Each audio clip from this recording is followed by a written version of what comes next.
What's good? What's good?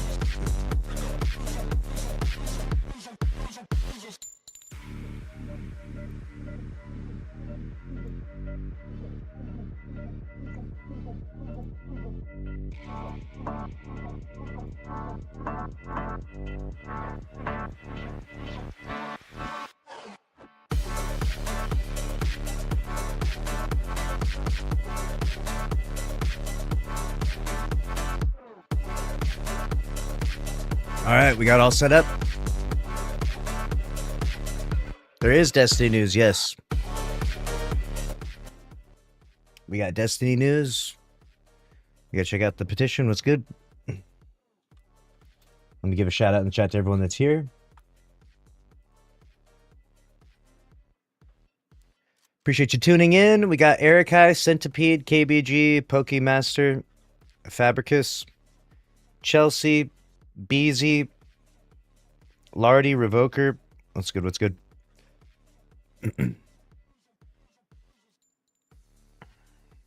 We're getting there.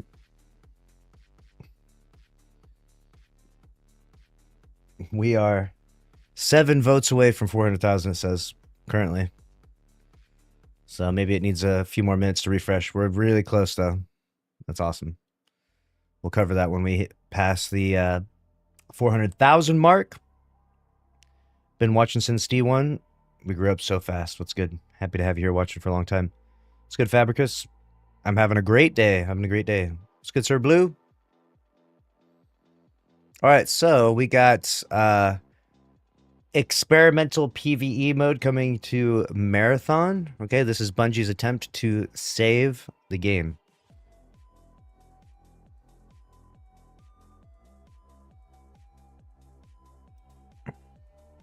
Then we've got this. Bungie devs predicted their own downfall and leadership didn't care. Destiny 2 staff hit back.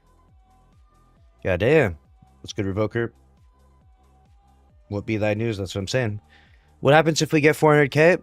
If we get 400k, then we are going to unlock a new raid in the Pete Carson's game. I don't know. There's no guarantee of what will happen. We're just trying to get as many signatures as possible, and 400k is about the last mark we're going to hit. We're not going to hit 500k at this stage, is what it would seem. So let's at least hit 400,000 so we can celebrate. All right. Yes, it will be good. 400,000 is pretty huge. That's massive. All right, let's cover this news here.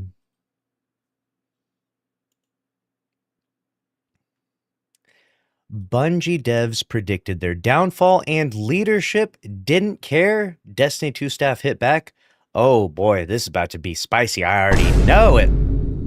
If you don't know, a bunch of people got laid off, and what happens a lot in the games industry is that after you get laid off, you decide to spill the beans on what was going on behind the scenes. And that's what we're seeing here with Bungie.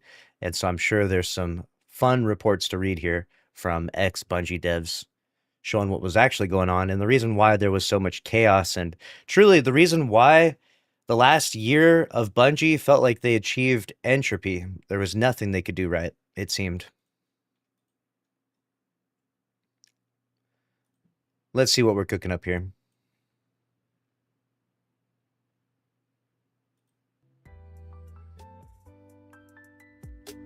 We all know that the last couple of years for Bungie have been incredibly rough, and at least in terms of the publicly visible parts of that, it all began with the first 2 rounds of layoffs that happened before and after the final shape, which in retrospect was kind of the tipping point, right? It was the point where Bungie went over that slope, and then in the 2 years that have followed, things have progressively gotten worse for the studio, which ultimately leads us to the release of Marathon earlier in 2026, and the conclusion of Destiny 2's live development, which, given that we now know the Destiny team were laid off in addition to the live project being wrapped up, throws into question where Bungie go next. Also, given that Destiny has ended, you sometimes see people say the game was dying, the game failed, and all these kinds of things, but as Kotaku point out, D2 was far from a failure, especially when we consider the other games in a similar vein that have tried to get a foothold in the last few years, and have found it incredibly difficult to do so. I think for Bungie... That's what we're talking about. Anthem, right? Anthem came and went so fast. The Division, right? It had a moment, and the Division 3 is coming out. We'll play that. But man, there's been a lot of looter shooters that tried and failed, right? A lot of them crashed and burned, and Destiny rose above them all for a long time until eventually it too met its demise.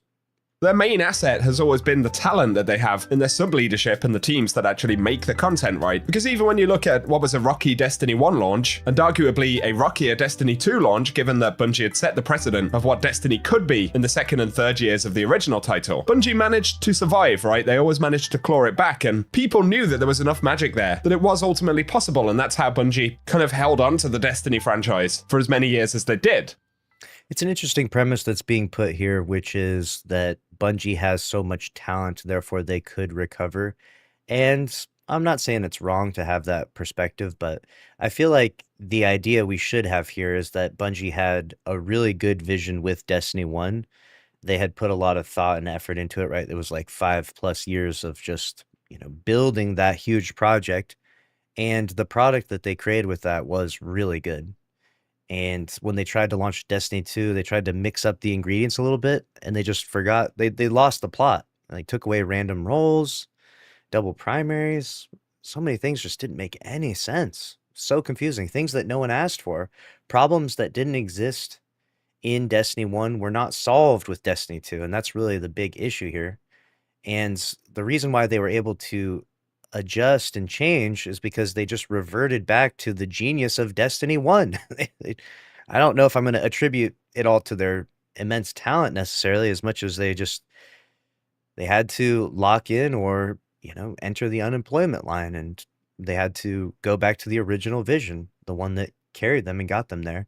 And this is something that you see a lot in games, which is, if a game does reach a massive amount of success at any point in time, every continued iteration of that game, the expansion, etc., should always be of the same story beat to some degree. You really shouldn't get too far off the beaten path, right? Like, as much as it might feel frustrating that the game feels stale in some ways, like it's still the same, hand cannon shotgun meta, 10 years later, maybe.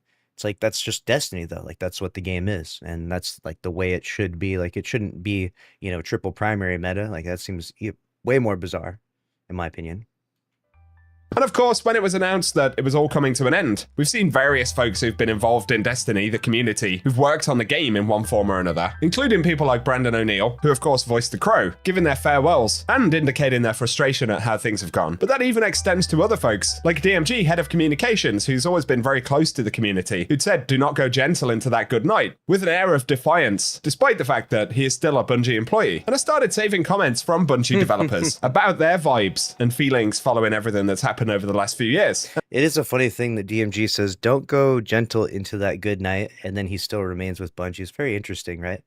There's such an interesting story that needs to be told about DMG and his experience with Bungie, because he's used as like a scapegoat from them to give this like fake multi-year roadmap, and he talks about it multiple times, and then they just like pull the rug out from under him, and supposedly he didn't know the news of it. But then he's just okay with that. Like, he's just okay with being used as the scapegoat.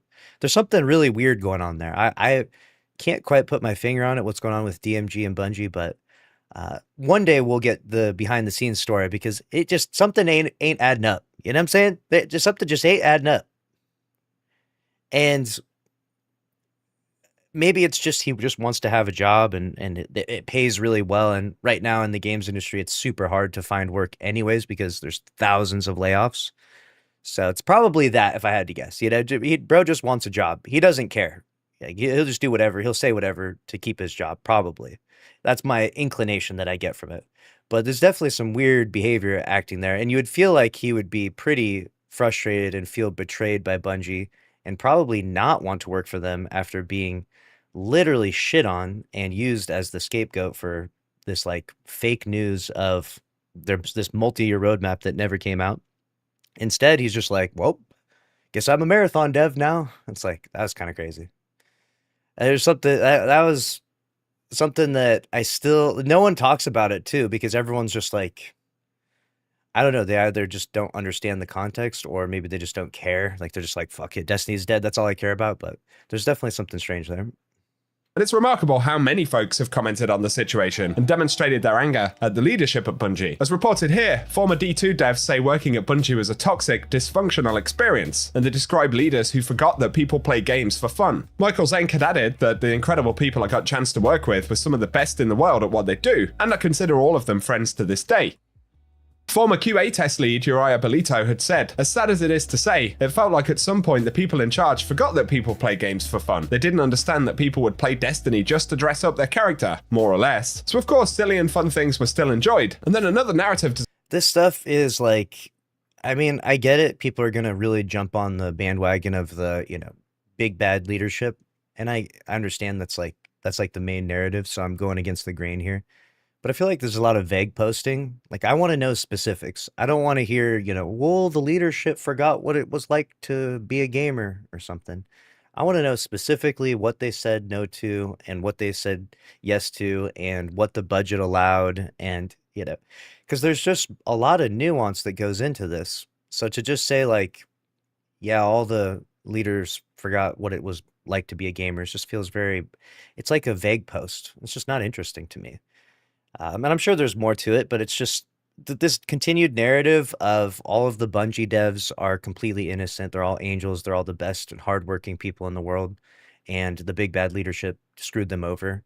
It's just not that appealing to me, Like, I'm sure there is some element of it, but it's just, I don't know. I do think there is a certain portion of blame that does need to be attributed to the Bungie devs as well, especially when you see some of the goofy things they're working on with their Dream Daddy Simulator game and stuff like that. It's like, and you see the stuff that they post on social media. You know what I'm saying? We've been roasting the things they post on social media for years because they have some absolutely wild opinions.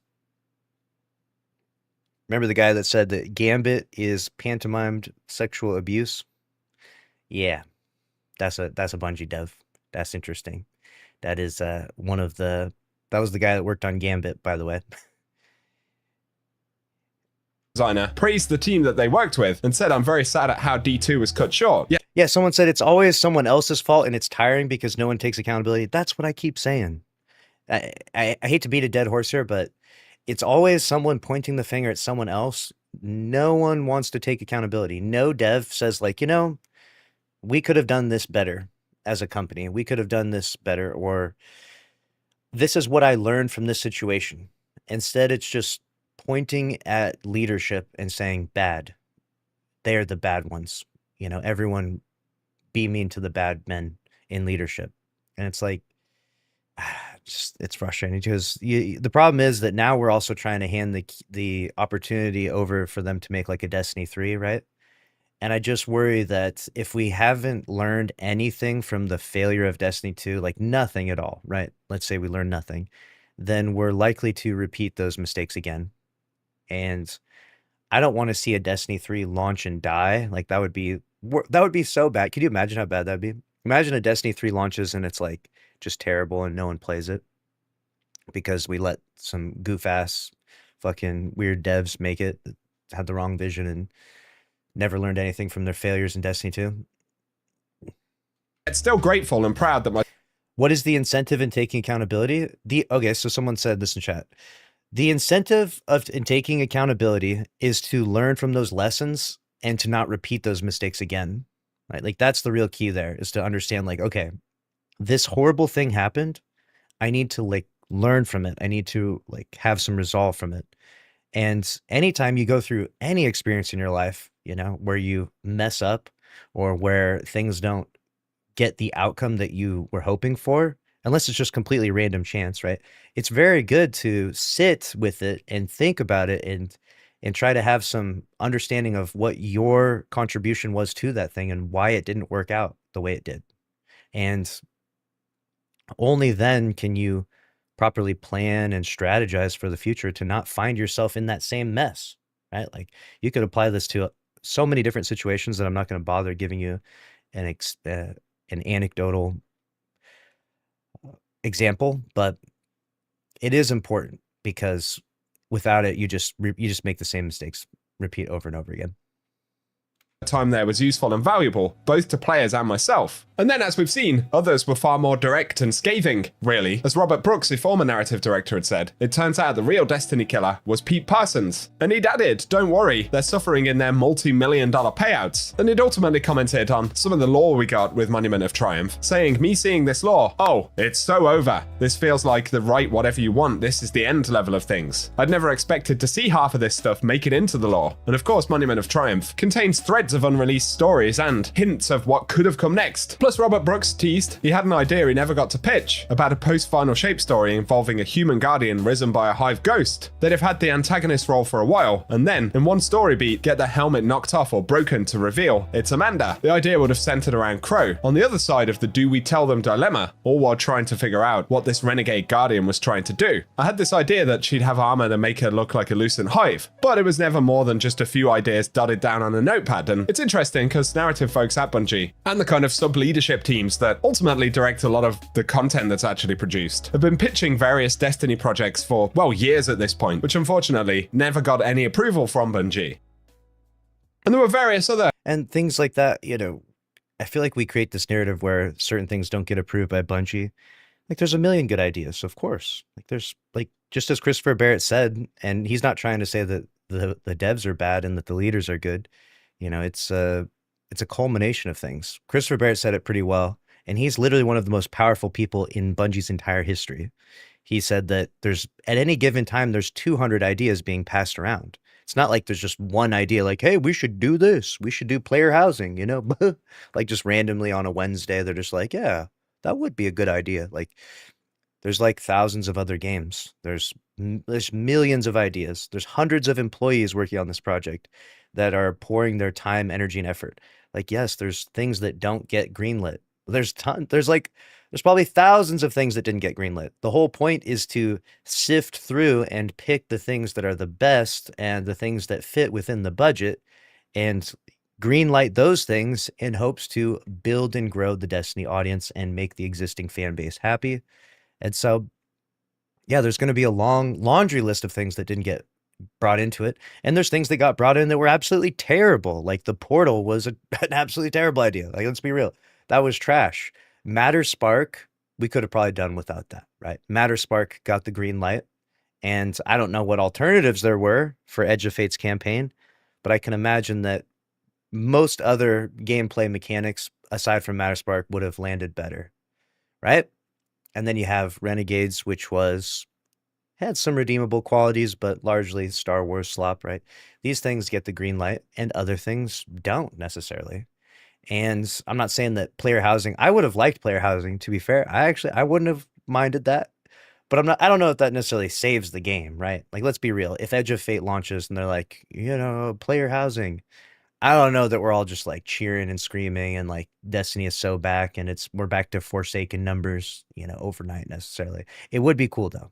The problem is that there is a budget, right? So when you talk about these things that didn't get greenlit, it's because there's a budget. Like they can't just suddenly put $1 billion into Destiny 2 Edge of Fate. As much as I wish they would, you know what I'm saying? I wish that there was a budget of $1 billion every year. That would be incredible. The game would be, this would be the best game ever if it had a budget like that. Unfortunately, it just doesn't. And so some things don't make it in.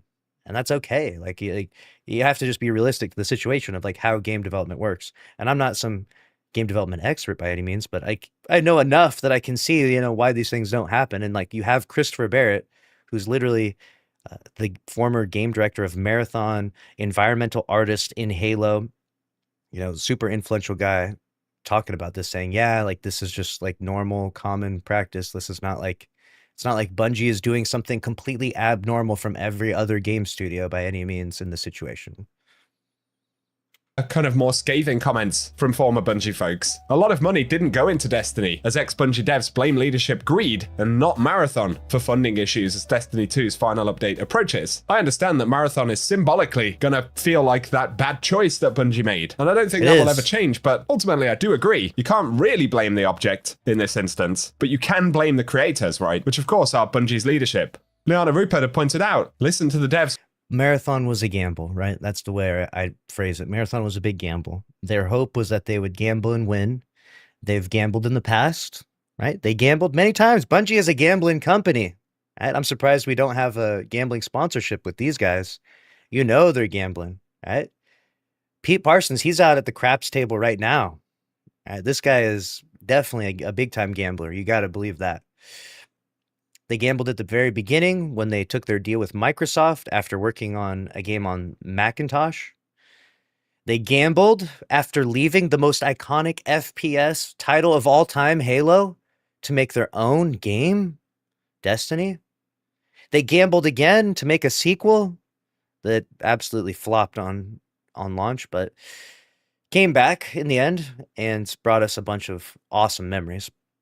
They've been gambling, right? And they thought they would gamble one more time. They thought they were going to roll the dice and land a 7 once more.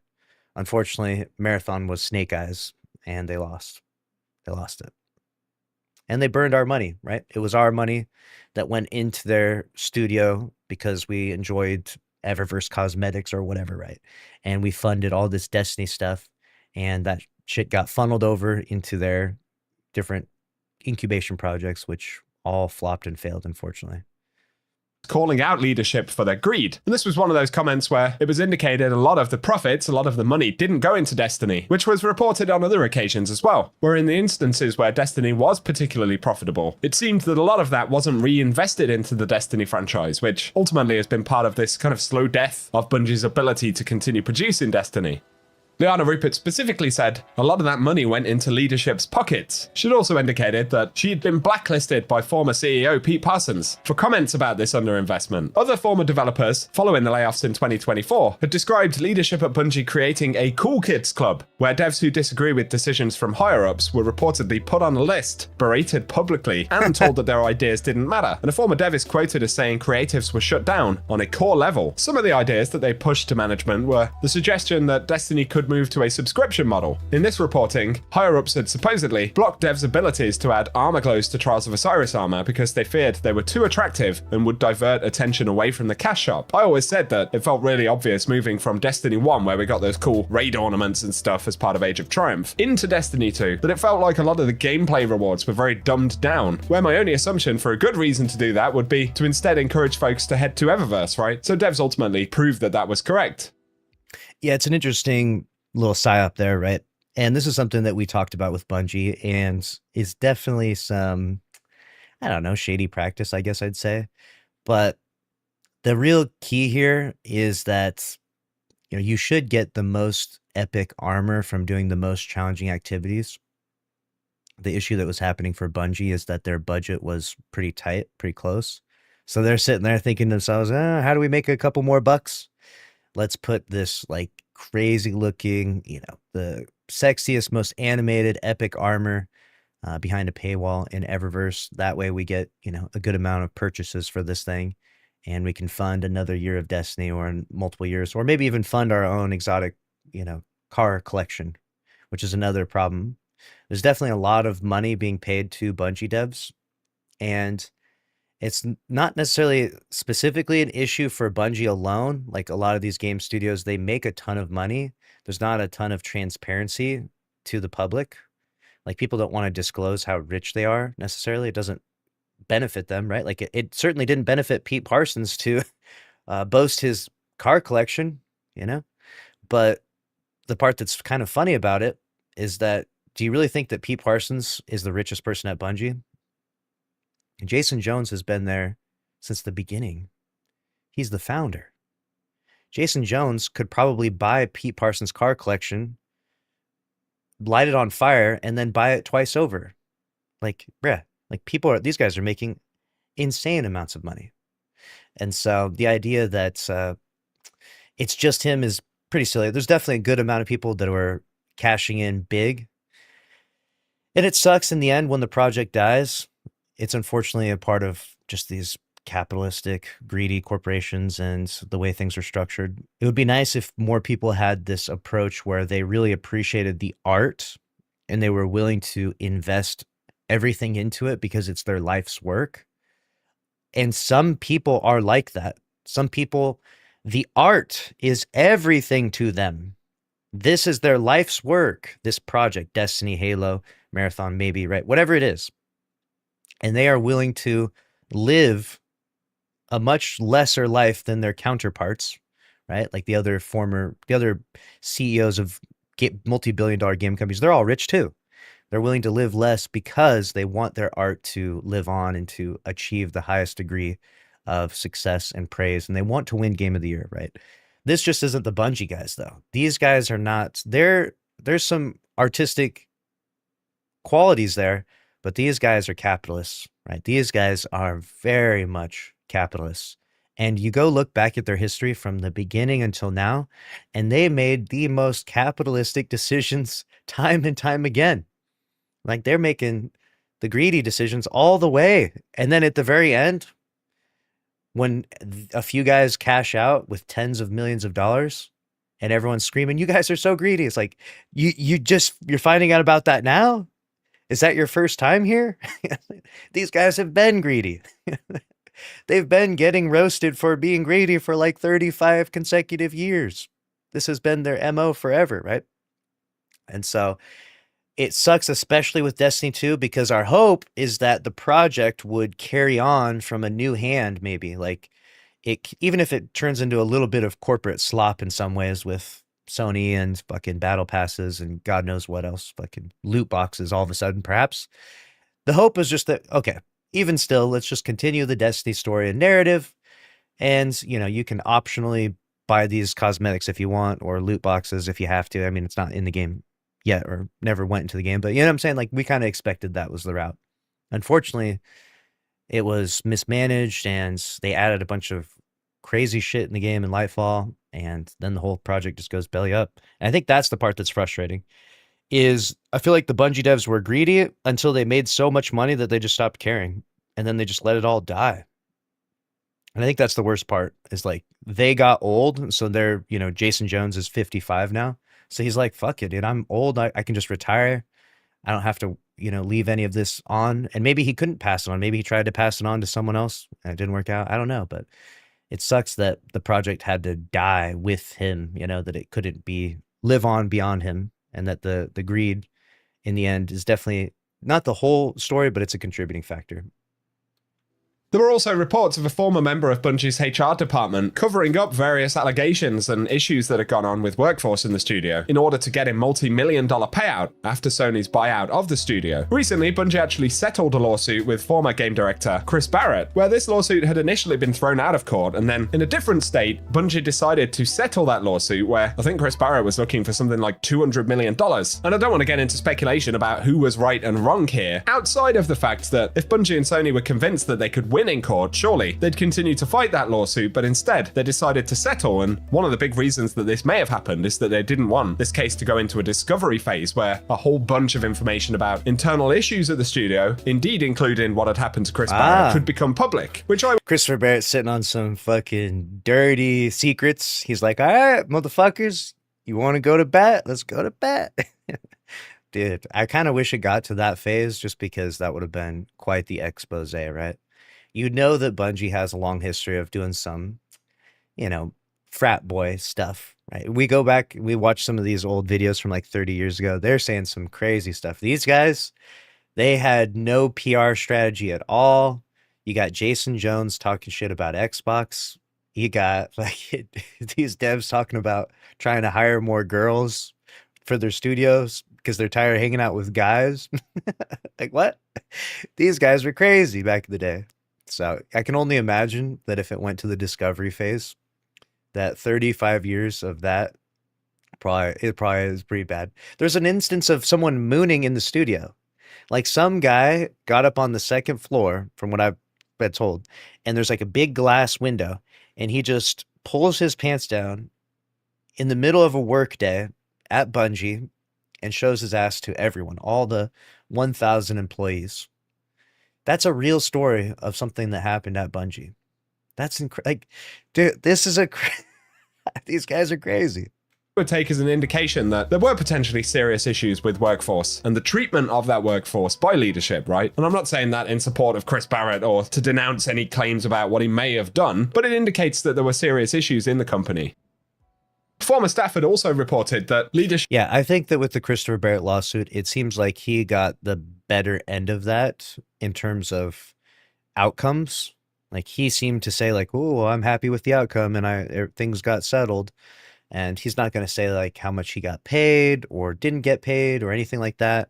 He seems to be a little bit too cheery about it. Like he's like, like he won it or something, right? Like that kind of energy came from his post. And so I guess that's that. But let me know what you think. Do you think Christopher Barrett won that lawsuit, or do you think that the lawsuit cooked his reputation? And, we'll see what happens. We'll see what his next project is, right? What is Christopher Barrett going to work on next? What game will he make, if he makes any games, right? Or maybe he just retires with his fat, $100 million paycheck or whatever he just got. had used expensive penthouses as crash pads, and devs believe that Bungie were footing the bill for that. Although in some instances, sub-leadership, people like Joe Blackburn, a former game director for Destiny, were very well liked, and devs often described that they were rooting for the players. And if we look at Destiny history, when it was performing well, and when there was a good dialogue between the community and the devs, Joe Blackburn, for instance, was a very important part of that. We've had similar indications. My boy Joey B, dude. As soon as we lost Joey B, we were so cooked, man. If we could just go back in time, like through some Vex technology, and go back and help Joe Blackburn beat that Overload champion, the entire timeline's different. We get Destiny 3, society is healed, like if Joe wins that 1v1 against that Overload, it changes everything. And I just want to go back and I want to relive in that timeline. I want to live in that multiverse, because Joe losing that 1v1 and then us losing Joe by extension, that was the beginning of the end for us. About Joe Ziegler, the game director for Marathon. And before folks simply say, oh, Marathon sucks, that dev team aren't good, I have to disagree, because I think Marathon's ultimate flaws are a result of the direction that leadership chose to go into for that game. Whereas most of the... Joe Ziegler, by the way, hasn't posted in 5 weeks about Marathon. 5 weeks. We've heard nothing from our boy Joey Z. I don't know what's going on over there. I don't think he got laid off. I don't know if he's getting replaced or something, if he's stepping aside from the project. But the game director for Marathon that was posting every day talking about it for the first month hasn't posted a single thing in 5 consecutive weeks. He's distanced himself from his own project. It's getting crazy over there.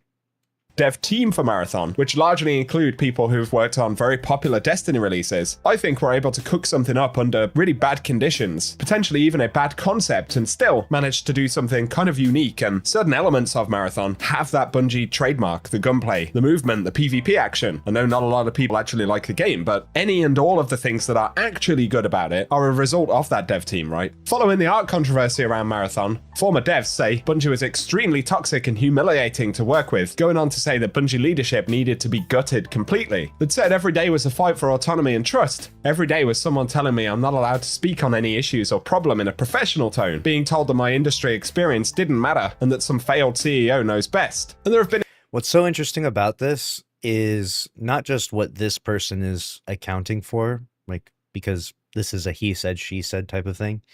And so it doesn't hold that much weight to me personally. It's still interesting. But what's more interesting about this is that there was this constant bickering and battling within Bungie itself, where you've got certain people, whether it's leadership or whether it's the devs, right? Whether it's the seniors or whether it's the juniors, you have this bickering, you have this unrest, you have these disagreements. And this is usually not a good sign for your company, right? Like you need to have a congruent vision, a group of people that enjoy spending time together. You're going to be sitting in the studio spending way too much time with these people. You better enjoy talking to them and hanging out with them, right? And you're going to be crunching and trying to, get these deadlines met and everything. And unfortunately, you see this tone and this perspective of, these people hated these people. And there will probably be some of that in every company that has hundreds of employees, let's be real. But it's pretty bad when it's talked about in this light. It feels like Bungie's own studio, they created a culture for themselves that was leading to their own demise. And I don't know what it was. I don't know how they got to this stage, but it sucks because with stuff like this, that there's trouble brewing. Indications that over the last few years, employees throughout the studio have feared what will happen to Bungie if Marathon fails to perform, which this comment was made before Marathon dropped, and it's really interesting because, well, look how things have panned out in the last few months.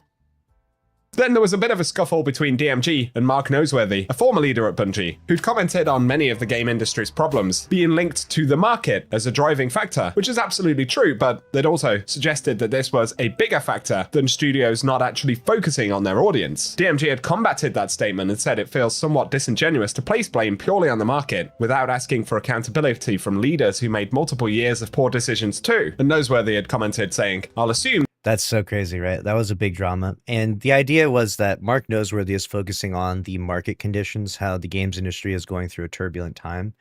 And he's focusing on that. And then DMG says, well, actually, the leaders need to take some accountability. Notice that Mark Noseworthy doesn't say, well, actually, you motherfuckers. He's like, look, I'm talking about the market and how that is a contributing factor to this. But DMG comes out of the woodworks and says, nah, the leadership, bitch. That was crazy. I was like, I read that. I was like, God damn, he's going after him. But he pulled back afterwards because I don't think he meant to be so, like, in your face about it. Because, like, let's be real. All these things can be true. The market is going through a turbulent time. The leadership at Bungie was also scuffed. And some of the devs are also a little bit scuffed. Like, all three of these things were simultaneously true. It's not like it's just one specific thing alone that cooked Bungie in general. this isn't a veiled personal attack," which DMG clarified that that wasn't the intention. But yeah, the list goes on. Folks calling for Pete Pass. Someone said, to be fair, the leaders are in charge of paying attention to the market. That's true. The leaders need to adjust and try to navigate through turbulent times within the market. There are some elements that can be maybe out of your control, though, right? Like, as things shift and change, your hope is that you strategize well and, that your company lands on its feet. Obviously, we do see many companies where that doesn't happen, right? You can list off countless companies in the last 10 years that were crushing it for a bit and then weren't all of a sudden.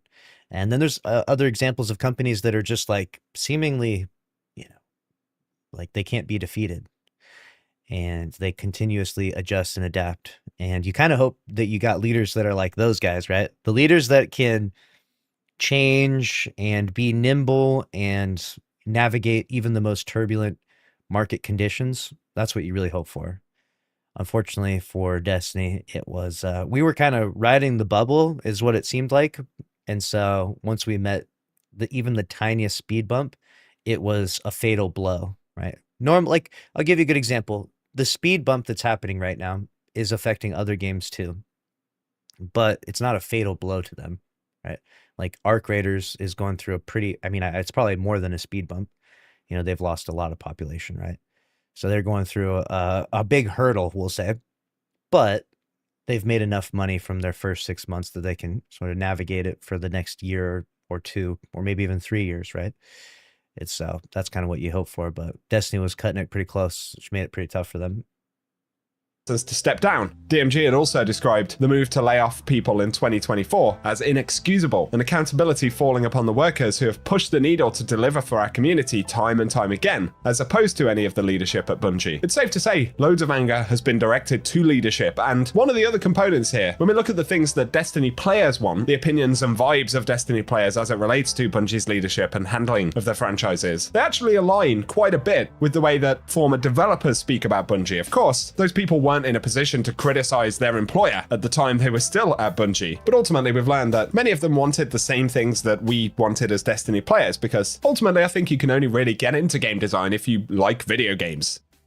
And I'll end this by saying I really feel for the people actually left at Bungie. The vast majority of them are working on Marathon right now, and most of Marathon's flaws are not their responsibility. Of course, some minor things, sandbox tuning, economy issues and stuff, yeah, a lot of that, I assume, lands in the lap of the dev team, but now ultimately, they're once again kind of unfairly tasked with trying to save Bungie by making Marathon a good game, which doesn't really feel like a realistic goal, right? So they're kind of having to try and move mountains while continuously under the threat that this whole thing could be shut down, while also thinking about a whole bunch of their friends, former co-workers, and the franchise that they loved and worked on for 10 years, at least in some instances, or longer, given that some folks still at the studio have been there since the Halo days, or even earlier. And watching all of this fall apart the way that it has cannot be comfortable. I still wish them the best on a personal level, because I think they've created awesome stuff over the years, and on top of that, if we ever want to see anything in the Destiny franchise again, it's kind of dependent on their success, which we again should ultimately keep in mind, that they're kind of working against the leadership. And if it fails, they'll pay the price, where the people who ultimately set them on this course have gotten out with big payouts, or potentially still will in the months or years to follow, so it's wild. Guys, give me your thoughts below. I thought it was interesting to round up some of this stuff, and I think we'll probably get more as time goes on. But for today, that is it. I appreciate you watching as always, and I hope you have an awesome day.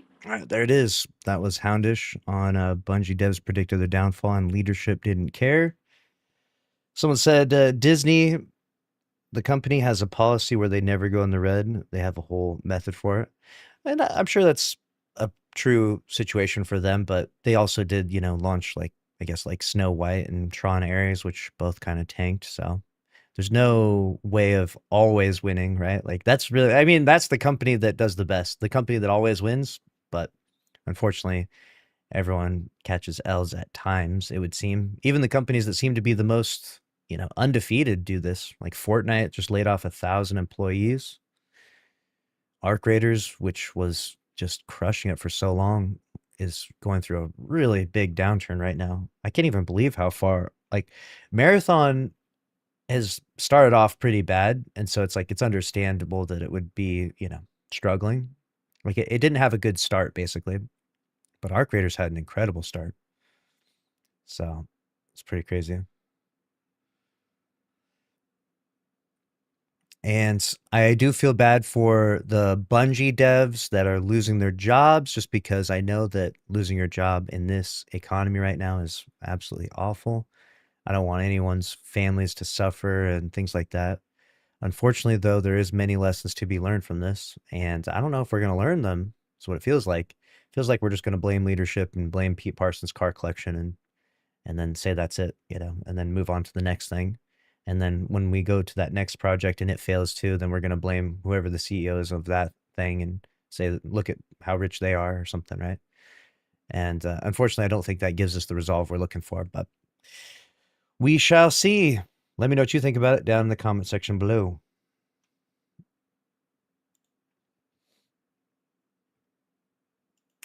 Paul dropped a Destiny video? Oh, no. Wait, let's see what he got.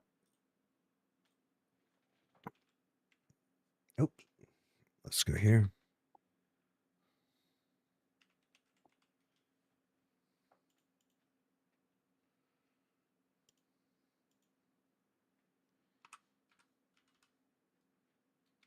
Look at all the different Pauls there are. Paul Cafaro, Paul Wall, Paul vs. Joshua, Paul McCartney, Paul Simon, Paul Begley, Paul Washer. Paul Tassi doesn't even pop up, dude. Irrelevant Paul Tassi. Unbelievable. Got full Marathon PvE Vault Breaker detailed with a full PvE mode season 3. Marathon video. Yeah, we're going to talk about this. Not Paul's video, but we're going to talk about this right here. This is big news right here.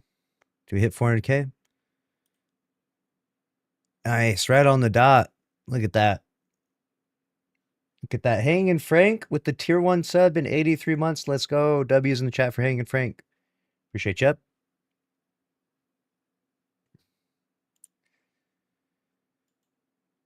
All right.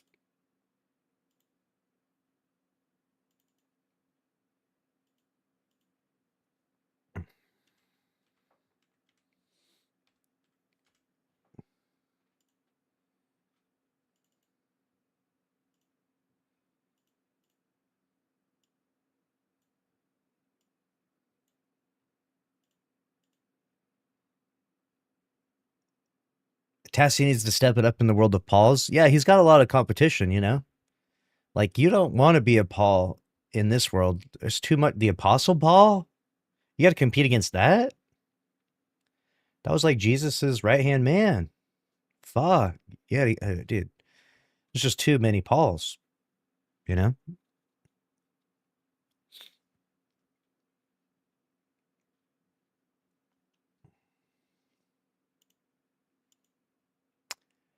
This is incredible. The petition for Sony to develop Destiny 3 has finally achieved 400,000 verified signatures. We are doing it. This is an incredible milestone for us. I don't know that this is going to amount to anything specifically, like, so don't get your hopes up that this means that it's happening. But yeah, it shows that there's a ton of interest. So thank you to everyone that did sign this. And we'll keep you updated if there's anything more with this news story. I'm sure more news outlets are going to cover it now, which is cool.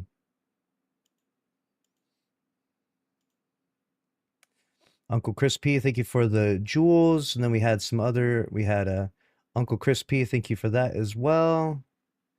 And then we had What's Up with the Uncler. Uncler, hey. What the heck? Uncler? That's crazy.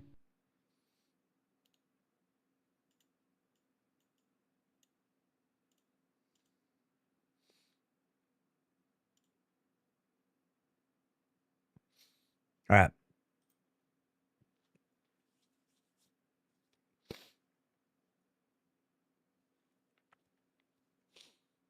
Here we go. Here we go.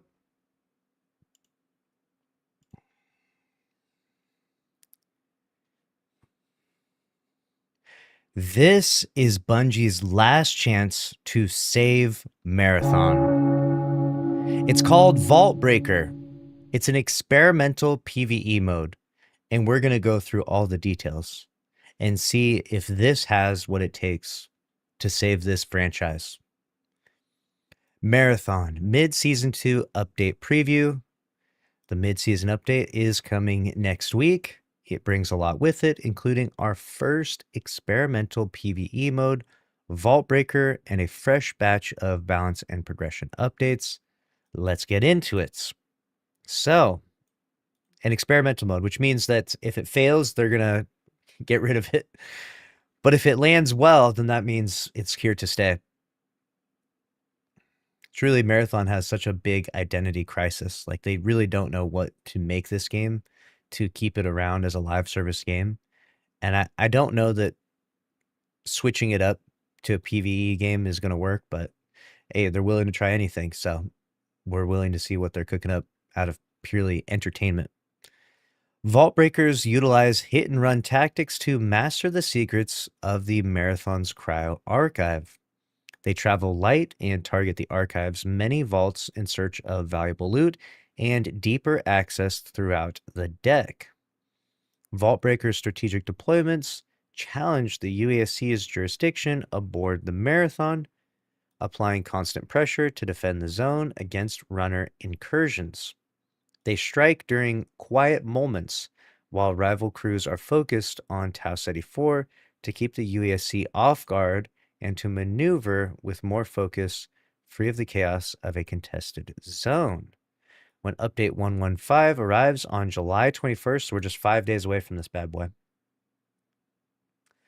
The Vault Breaker mode will open its doors and send runners into Cryo Archive for Marathon's first experimental PvE mode. You can jump in straight away, whether you're running solo, as a duo, or a full trio, and that's true regardless of your runner level. The Vault Breakers offers a roguelite PvE experience. They're saying it. They're literally saying it. It's a roguelite. Inside Cryo Archive, where you'll take on progressively tougher vaults across multiple runs.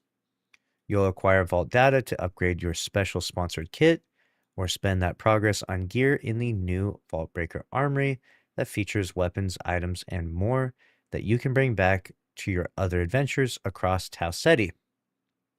Note, all items and gear found in run are restricted from exfil, except event currency and rewards will only be available during the event period, so best to prioritize room for vault data and, of course, items essential for you to make it to exfil. Vault Breaker is our very first experimental PvE mode. We're excited for you all to jump in and check it out, and we can't wait to gather up all of your feedback and data as we continue to work towards our full PvE mode arriving in Season 3. What? A full PvE mode arriving in Season 3? Oh, no. So this is just the start. They're announcing there's more to come. They're going PvE. They don't have the audience, right? They don't have the player population for a PvP game. So they know that the only way forward for them is to pivot as quickly and as fast as possible into PvE, which is a pretty wild strategy for a game, right? Starting off as a multiplayer game and turning into a PvE game, this is bold. Vault Breaker begins the update 115 on July 21st and runs through August 4th. And I think the reason why they're willing to do this is because they went all in on extraction. And to be fair, they delivered an extraction shooter experience. Like, Marathon functioned perfectly fine as an extraction shooter. The interest just wasn't there. And I think because they have a contingency plan for a full year, maybe even 5 seasons, like Sony has guaranteed that they will fund this game and support this game for 5 consecutive seasons, is what I'm thinking is going on. They're thinking in their minds, let's just try anything and everything and see what sticks. It doesn't matter. You know, this game could be a battle royale next week. This game could be a looter shooter 2 months from now. This game could be a freaking Gooner game 4 months from now. You have no clue. There's no limit to what they will or won't do. And it's kind of bad when you think about it, because then the game doesn't really have an identity. The game is just, we're trying to get an audience and we're desperate and we'll do anything. So please play our game, please. That's kind of the shtick I'm getting from this. Vault Breaker Armory. The update also brings changes to the Armory tab, including a new Vault Breaker Armory option under the Events section. Each run, you'll earn Vault Data, a special event currency that can be spent in the Vault Breaker Armory to upgrade the special sponsored kit for stronger PvE runs, or to purchase items and gear that can be used outside the event. So you go in, you can't bring the gear with you, but you get tokens. So basically, because there's less challenge, because there's no PvP, you get less rewards, but you still get something, right? So it creates a hierarchy of challenge within the game, which is a good thing in general, by the way. Every game should have a hierarchy of challenge, so that way people that are less skilled, you know, like the Deruzes of the world, people that are just terrible at every game they play, they want to, you know, potentially jump into a game that has challenge and at least be able to do something, you know. Like if you load into a game like Marathon and for whatever god-awful reason you bought it and you just died 10 times in a row, like, you're just not going to play anymore. You're like, yeah, I'm good. I'm out of here. So creating these hierarchies is good, but usually you want the game to launch with that. Adjusting this late it's tough because now you're facing an uphill battle, right? You have all of this bad PR and all of this bad energy and this low population working against you. There are 2 tiers of vault data to earn. Tier 1 vault data can be found in vaults that then needs to be exfilled. Tier 1 vault data is awarded for killing a UESC commander, and that reward is granted post-run whether you successfully exfil or not. Whoa. So you're trying to go in there and just kill the commanders, and even if you die, you still get vault data. So you get, this is like as casual as it gets. Like literally if you go in, you're going to get some type of reward. Even if you can't exfil in a PvE only mode, you're still getting vault data. So this will definitely be pretty casual, right? This is very watered down compared to an extraction shooter experience. Tier 2 vault data can only be earned from consecutive vaults solved in the same run and then successfully exfilled. You'll need to manage your time and routes wisely. This will be especially tough for solo runners. Okay, so there's also challenge. I think this isn't terrible in terms of the way it's structured. Like, you can kind of go in, you can get ran over, like you fight too many commanders and die.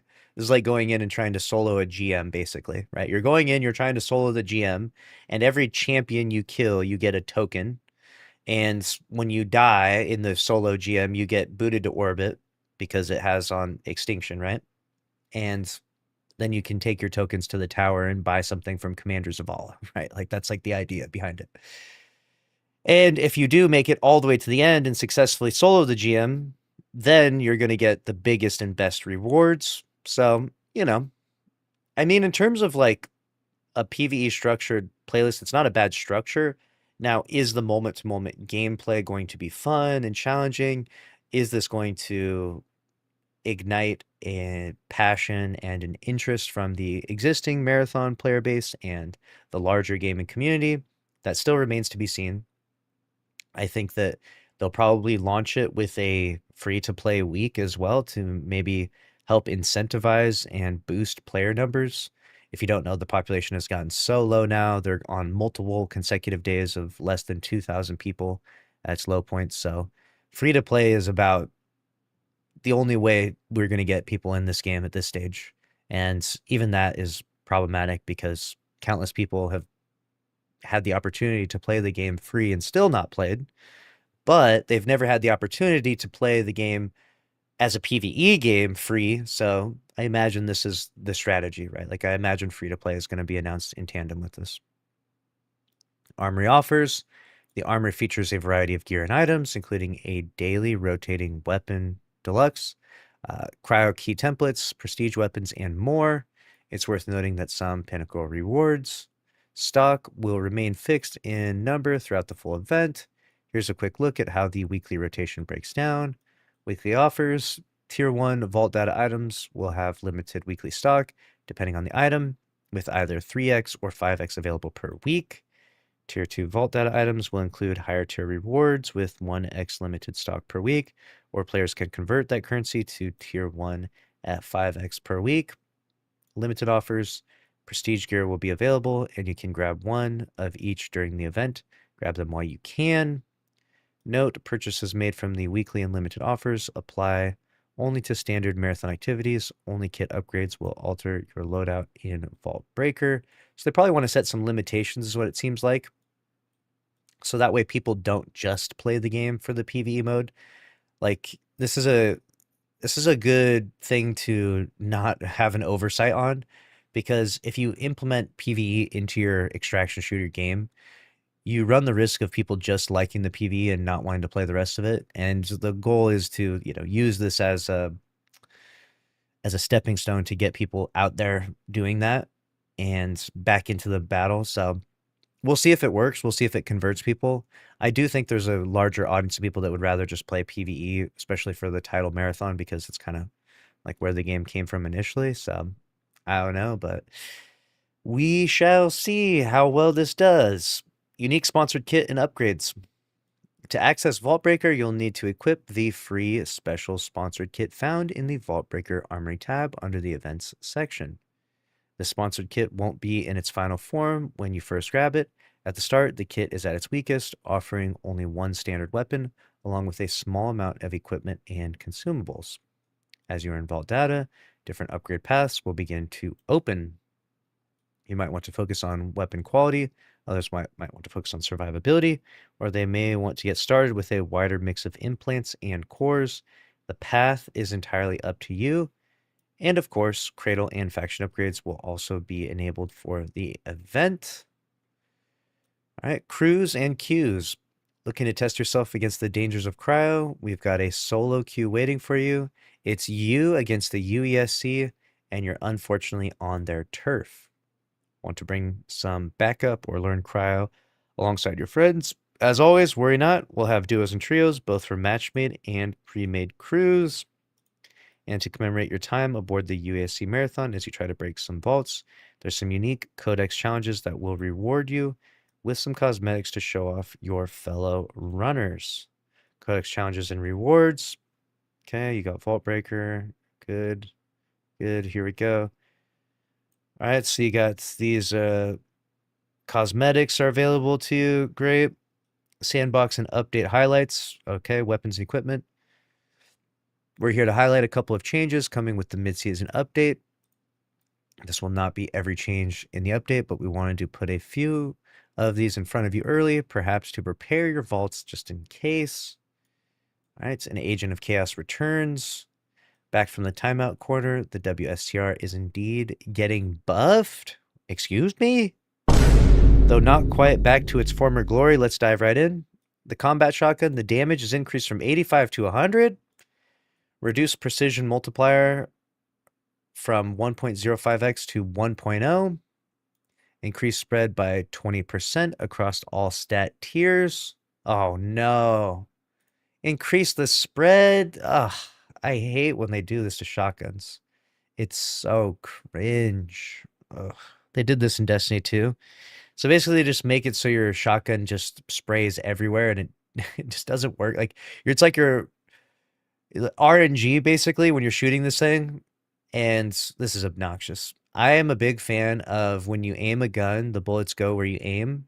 I greatly dislike things that when you aim at something and their bullet goes somewhere else. So it's kind of they bait you a little bit. They buff, but this is a huge nerf. Spread 20% across all stat tiers is crazy. That's a big, like your shotgun spread has to be like condensed together. So that way, when you shoot at the target, all the pellets hit. If it spreads out like 20% more, then that means that, potentially, somewhere between 20% or more of the pellets just don't land. So even though the damage is increased, you basically have to like barrel stuff people with the shotgun. It has no range effectively. Reduced aim assist fall off start at the top end by 30%. Retuned stat tiers to compensate. Reduced aim assist fall off at the end by 12%. Retuned stat tiers to compensate. Reduced magnetism fall off by around 10%. Reduced minimum damage percentage at max fall off from 20 to 10%. Retuned damage fall off across all tiers. Okay, we got 2-hit KO. Range with gray WSTR against base shields is 3 meters. Okay, 2 meters with the gray against purple shields. 7 meters. Okay, so basically they're giving you a breakdown. First off, we are removing all precision damage multipliers from ballistic shotguns. The Mizria will also inherit this change, leaving Circuit Breaker as the only shotgun to receive a precision damage bonus. We feel this better matches their identity as burst damage options that are about putting as many pellets on target as possible instead of the head. While the WSTR is regaining its 2-shot down potential, it's now extremely range limited. Yeah. Through build crafting, it is possible to extend this range just a bit. We are excited to see how this plays out, as it is somewhat of a middle ground between the menace that the gun was at launch and where it is today. The WSTR has a deserved reputation for terror, so we'll be watching this closely. And of course, the Mizria will receive some much needed adjustment on the 21st as well. Looking forward to the full patch notes and details. Yep. It's normal shotguns shenanigans with Bungie, right? About the spicy handgun. It's safe to say that the D54 battle pistol made a wild impression in its Tau Ceti 4 debut. We're happy that people are enjoying the gun's feel and identity, but we're also aware that maybe it's a tad out of band. So what they're going to do is reduce precision multiplier from 1.5 to 1.38x, reduce damage fall-off minimum and maximum across all stat tiers by 10%. They're nerfing it. It seems like a small series of changes, but this change means that the battle pistol requires 3 precision bursts to down a gray shield runner, up from 2 bursts, and 4 bursts from a purple shield runner. In our playtesting, we believe that time for the extra burst has had a tangible effect on bringing the battle pistol in line with other weapons. So you got 1 grenade for each hand. So they basically are making it so you can only load in with 2 throwables. On July 21st, runners trying to load into the map will find themselves with an error preventing them to launch if they're holding more than the restricted limit of certain equipment in their backpack. So you can bring in 2 bubble shields, chem grenades, etc. Okay. So maximum of 2 because people were spamming them and it was becoming a problem. Either way, any items on this list will be limited to a combination of 2. The new infill restriction has 2 purposes: reduce the efficacy of AoE grenade spam and reduce the prevalence of bubble shields. We may change the items on this list or the infill limit in the future, so please give us feedback on how this new system is working out. We got the implant iconography update. So here's a quick preview of the different iconography they're putting on it. Cradle system is being evolved, which means they're just making it easier to progress. We've gone ahead and reverted the 25% reduction cradle progress so you can continue to bolster your build crafting. Mid-season also brings the first iteration of the cradle evolution system.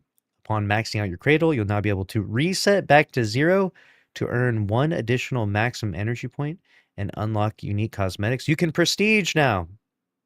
Stay cool out there. We can't wait for you to hop in and see what we've cooked up. Vault Breaker, which runs from July 21st through August 4th, is our first foray into an experimental PvE mode, and our ears will be to the ground, listening to your feedback that will help us continue to iterate as we continue to evolve PvE in Season 3. Got you. All right, there it is. We're going to hop in and play this when it comes out as well, because, like I said before, I don't think you should criticize things unless you give it a try yourself, right? You know, I've obviously given a ton of criticisms to Destiny 2, but I think it's rightfully so, considering I've played that game for 25,000 hours. I think I've earned it. Similarly with Marathon, we've played 150 hours, and, you know, we're going to play this and give it a try. I'm reading about all this. I don't know if it's going to be all that great, but hey, anything could happen. We'll see. Let me know what you think about it down in the comment section below. Season 3, I thought it was dead. Not yet. Not yet. No, sir.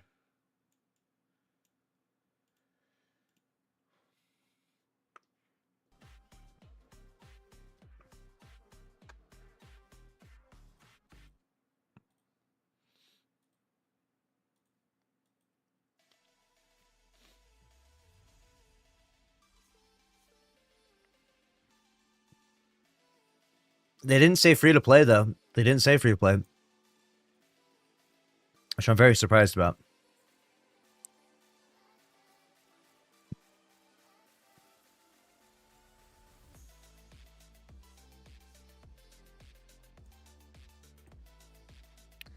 Very surprised about.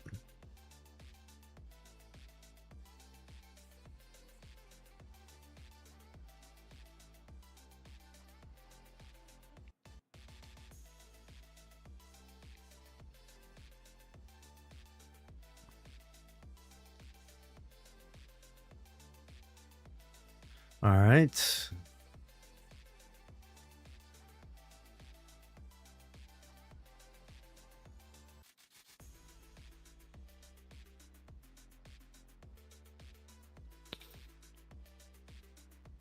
Let's see what else we got here.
All right. We got a very interesting video here, my dudes. Are you ready for this one?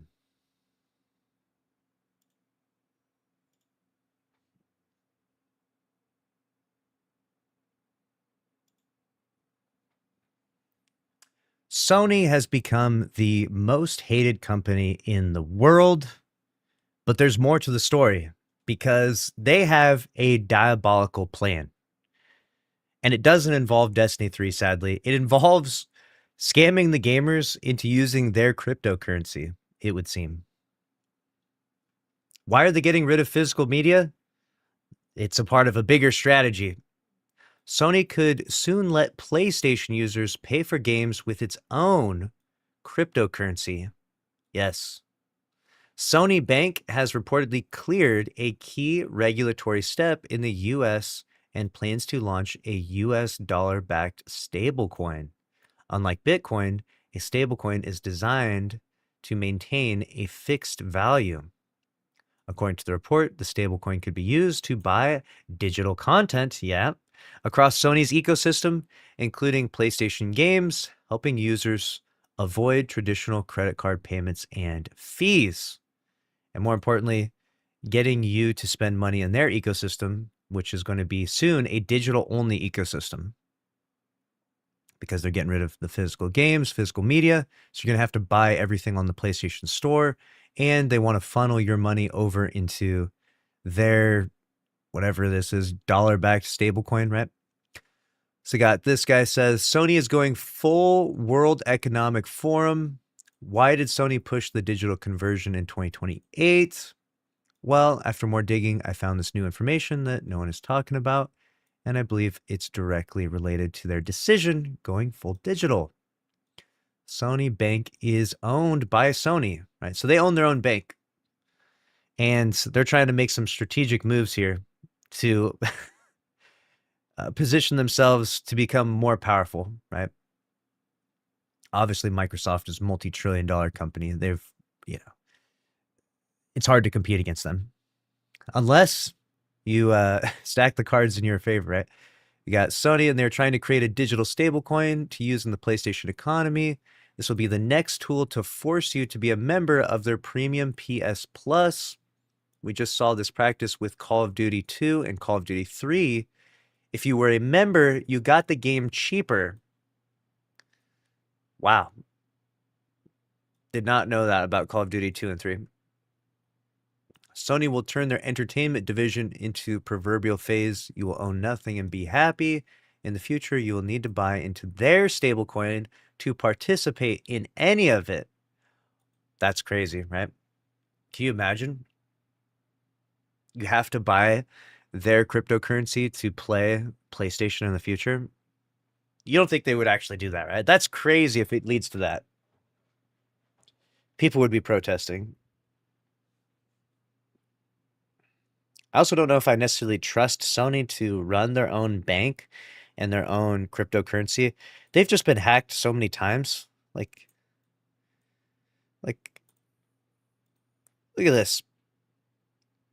April 2011, one of the biggest, largest data breaches in history. Hackers compromised the sensitive data of approximately 77 million accounts at PlayStation, forcing the network offline for 23 days. 2014, a catastrophic cyber attack attributed to state-sponsored North Korean actors. The hackers stole 100 terabytes of data, including unreleased movies, executive emails, and the social security numbers of roughly 47,000 employees. You guys want to trust them with your money? December 2014, just weeks after the Sony Pictures attack, the PlayStation Network was knocked offline by a major distributed denial of service attack orchestrated by the hacking group Lizard Squad. I remember that, dude. That was a sad Christmas, 2014. May 2023, hackers exploited a vulnerability in the Move It transfer platform, compromising the personal data of nearly 6,800 current and former Sony employees. September 2023, not too long ago, we had another one. The ransomware group ransomed.vc claimed to have compromised all of Sony's systems, prompting an internal investigation by the company. Yeah, it's going to be bad. It's going to be bad. Sony's stock, it's seeing maybe a small dip, but nothing too crazy just yet from all the backlash. The real backlash is being felt behind the scenes, though. This is an interesting rumor that's top trending right now on r/PS5. It says that PlayStation's backlash is reportedly scaring off paying publishers. The original report is in Chinese. The text below is a translation of the article. According to a report translated from Chinese, citing claims originally made by Moore's Law is Dead, some third-party game developers are reportedly growing frustrated with PlayStation's social media strategy, which is just ignore everything and keep spamming ads, even though you're getting ratioed and community noted on every single post. The report claims that studios pay Sony thousands of dollars to secure promotional posts on PlayStation's official social media accounts. However, with PlayStation's social channels currently flooded with criticism, those paid promotions are reportedly being buried beneath backlash directed at Sony rather than the games themselves. Wow. So you're paying money to have Sony promote your product on their official Twitter account, and no one cares. They're just replying and shitting on the product. So it's not selling anything. So basically, you're just paying them a bunch of money for no reason. Anonymous sources cited in the report say some developers are questioning whether the premium marketing is still worth the cost if their announcements continue to be overshadowed by negativity toward PlayStation. As of now, these claims have not been independently verified by major gaming news outlets. So you're going to see more studios and more companies that are Sony adjacent potentially detach from them. Because right now they're choosing to just ignore everything. Like every post they put,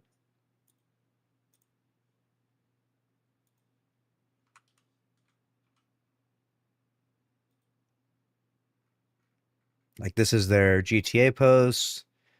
Everything they post, it's getting more comments than likes, and you just go read the like this is from 56 minutes ago.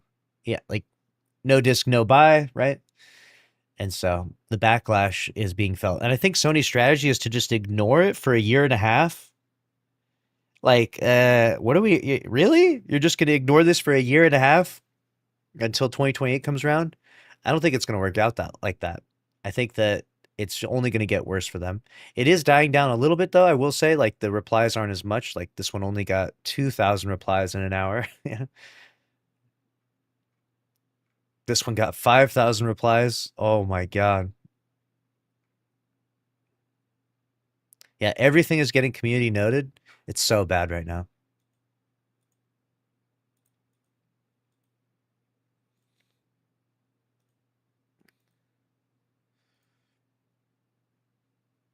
I think we will start to see more people disassociate with the company. And boy, is it a crazy time. Xbox is just over there quietly like, we're going to say nothing. We're just going to say nothing. You do have other people, though, which I don't know what is going on. I feel like this is just LARPing, right? You've got this guy, Positively PlayStation, where he only posts PlayStation positivity. How much are they paying you?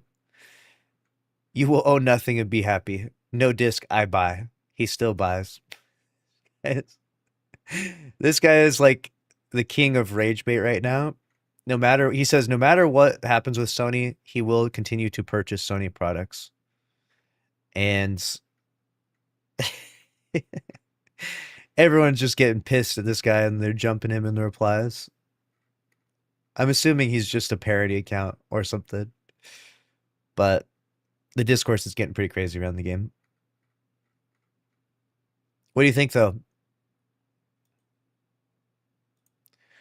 Will PlayStation push forward with their own cryptocurrency? And do you think this is a part of their, larger corporate strategy to, funnel their massive console audience into their, stable coin? And do you trust them? Do you think that this would actually work out? I feel like this is a lose-lose for everyone, because if you have money, why wouldn't you just buy things with the current money you have, like having to use your money to then buy this currency, to then buy PlayStation things. Like you're just creating this middleman for no reason. You're not even solving a problem, right? There's no issue with it. It just seems very, very unusual.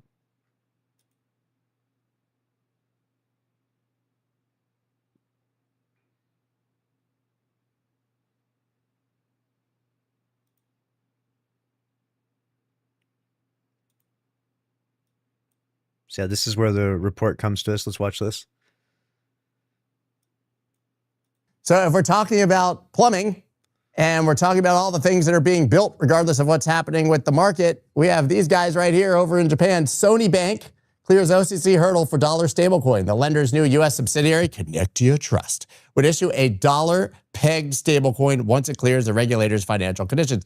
Bank in Japan called Sony, which they're a bank, not just Sonic the Hedgehog. Sony doesn't make Sonic the Hedgehog though, but I think they do more than video games is what he's getting at. Bank, right? Getting approval in the United States to potentially launch a stablecoin. But interestingly, they want to do it to use in the PlayStation economy. How cool is that? Sony wants you basically buying video games with a... How cool is that? How cool is that, guys? Just give Sony more money. How awesome, dude. What? How much do they pay you? Sony dollar. So we've gone from crypto will replace the banks to crypto will help you buy Call of Duty skins without a credit card. But honestly, that may be the more realistic revolution. Why does crypto need to help you do that? Why would you need crypto to do that? This is we're creating a problem and then giving people the solution and charging people for the solution. And a great way for people to backdoor into crypto. All of this, of course, is only possible because we had the Genius Act passed and we have rules of the road for stablecoins. Remember back to the early stories. We're trying to get rules of the road for everything that's not stablecoins for crypto companies in the United States. Now, listen, this is conditional. They're filing for a trust and they're joining a much larger queue to get a charter like this. I think Circle, Ripple, BitGo, Fidelity, Paxos all got conditional OCC nods in December. I mean, I think even World Liberty Financial with Trump, they've applied. But it doesn't take a genius to figure out a Genius Act. Just realized I did that. It doesn't take a Genius Act to realize what's happening here is that everybody wants in on stable coins and once again on the plumbing of crypto, and they're going to adopt it. Very interesting.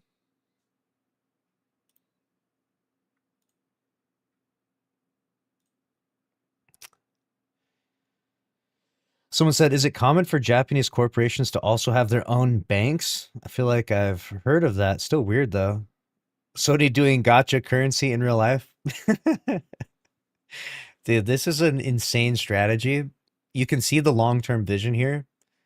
And maybe it's a conspiracy theory. Maybe it's not lining up that way. But god damn, does the timing look pretty bad, right? Like you can see where they're planning ahead for what the future is going to be like for them and how they're going to, make more, billions and billions of dollars in the future. And I don't know if it's going to land as well as they think it is, though. I don't know. We'll see. We'll see if the PlayStation shills, right? And I'm a PlayStation player, by the way. I've been playing PlayStation since the PS1. So I'm not throwing the PlayStation players under the bus by this. But if people would shill so much for this that they would let them get away with this, let them get away with murder. We'll see, man. We'll see. I mean, I'm still debating whether or not I'm going to hop over there and play Xbox for GTA 6 right now. But for now, we're kind of waiting it out and seeing what Sony chooses to do.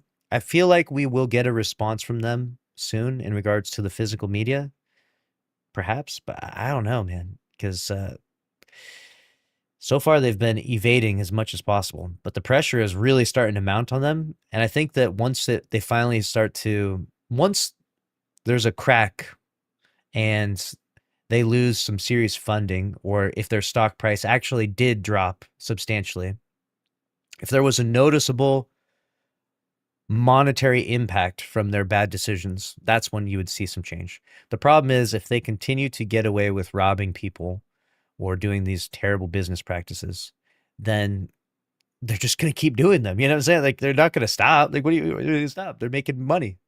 They're never going to stop. So we'll see if there's an actual change.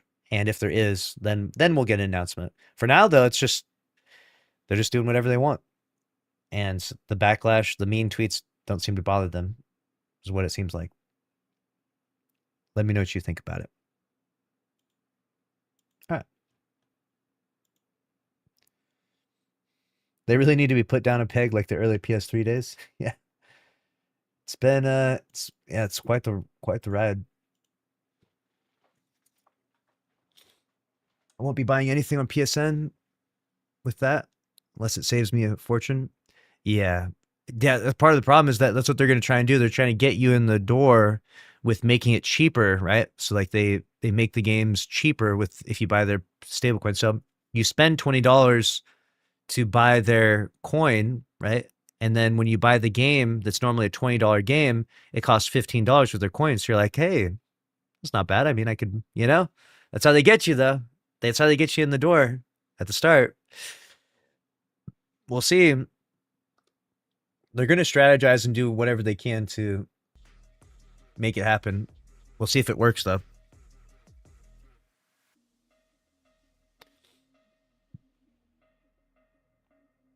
I think them trying to sell the PS6 at over 1K will take them down a peg. Unfortunately, yeah, with market conditions, they're going to have to do that. I think all the consoles are going to be well over 1,000 though. There's just no way with the current component crisis. There's just no way. Unless the fucking hard drives are, tiny or something. Storage is non-existent. But they're trying to, if you're trying to sell the next generation of consoles with, better components than the last generation, obviously, then, you got to step it up, right? Like, you got to pay those more expensive fees. I don't know. I feel like with the current component crisis, we're probably not going to see the next generation for another year or two to wait for the new components to come out and lower the price back down. I don't know if that's what's going to happen, but that's what seems to be the strategy, at least.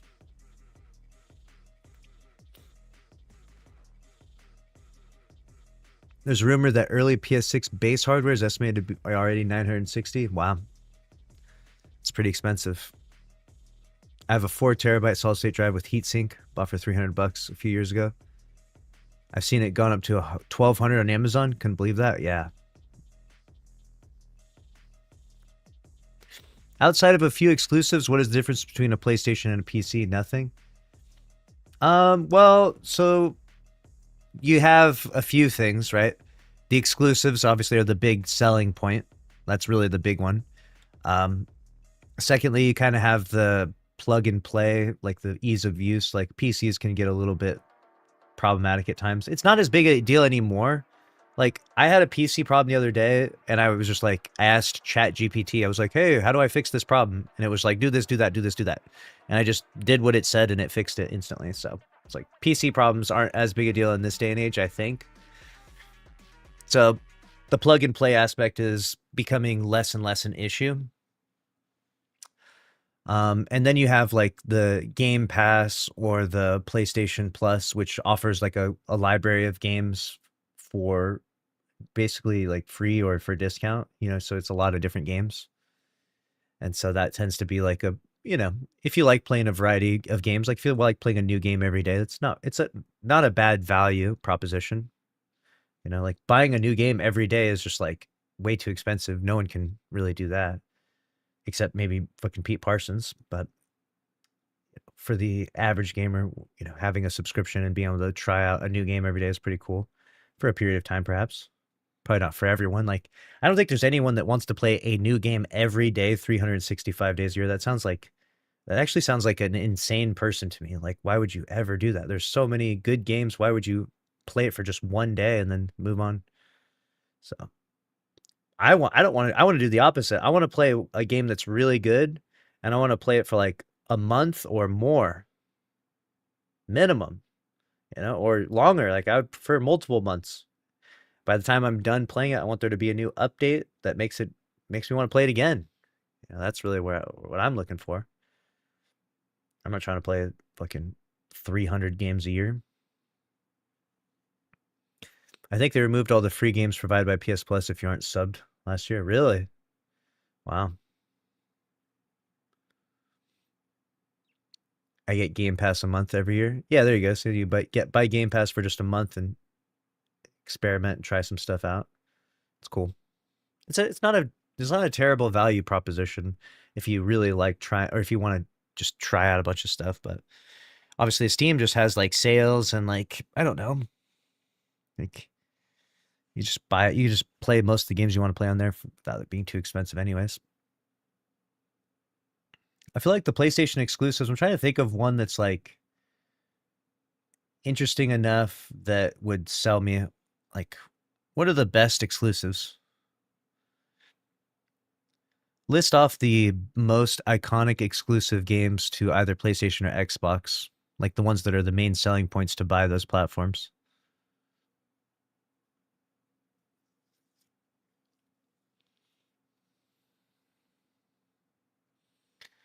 So you got God of War for PlayStation, Marvel Spider-Man, Last of Us, Ghost of Tsushima, Bloodborne. For Xbox, you got Halo, Gears of War. Yeah. Avowed is on the list.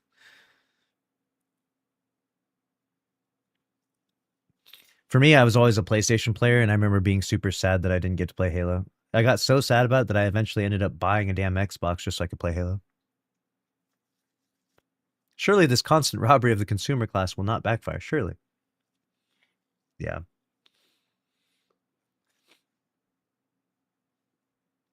After having to change my password every single time I log in and make some dumbass password that pushed me to buy a PC, I don't think I'll buy anything PS anymore. Oh, dude, buying a PC, it's a big investment at first, but once you buy a PC, no more subscription, the better graphic fidelity, and Steam is like a company that they feel like they got your back. I like them a lot. Steam's cool. So ever since I've gone PC, I only play console when I have to. I don't play console because I want to. I play it because I have to. But teach their own. Some people like console and they like sticking to that. They like the controller and stuff. You can plug the controller in your PC. It's like nowadays with all of the cross play, cross save, cross input device, like the lines between platforms are so blurred that it's almost silly in some ways, right? Like you basically doing the same thing on everything at this point.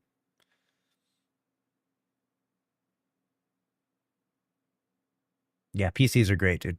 I think everyone should buy a PC. I know right now it's super expensive, but teach their own. People are already. You got your PlayStation. You've got your library of PlayStation games. You're like, I'm not fucking buying a PC, dude. I got this whole library. Like, I'm not trying to lose all this. So I understand it, right? It's kind of the same way I feel about like Destiny 1. It's like I like going back and playing Destiny 1. I can't go back and play Destiny 1 on my PC. It's like I got to have a PlayStation. And I have to, forever I have to have a PlayStation because of Destiny 1. So, like, they keep you, what I'm saying? They keep you locked in. Got that psyop on you.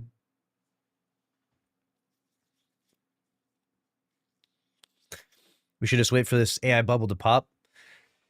That's what I said. I'm not going to buy a PC until probably 2028. The next PC I buy is 2028, and I'm going to buy it after the components come down, I think.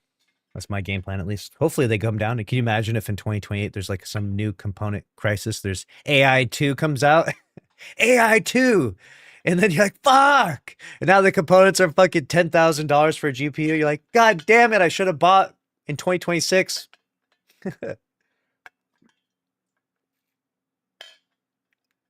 Please, no AI 2. Please, we need to do a seance. And not allow AI 2 to happen. God damn it. Climate change is going to be the main focus by the time. Almost died the other day in a flash flood. God damn. It's crazy. Yeah, the component crisis is crazy. They're going to get you over there, dude. They're going to get you on their damn stablecoin. I don't even know what this is. What is the difference between stablecoin and crypto? So Bitcoin, it maintains a fixed value, it says. So it just stays that value forever?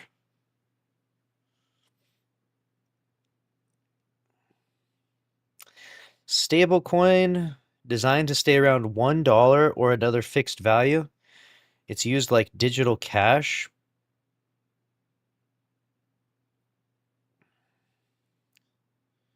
Interesting. Stablecoins. Is this the big thing? So is this like the newer form of cryptocurrencies?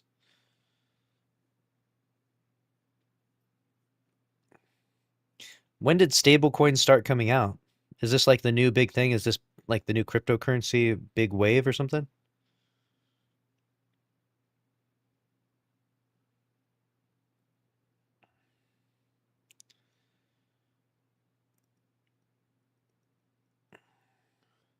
Yeah, in 2020 and 2021, stable coins explode in popularity.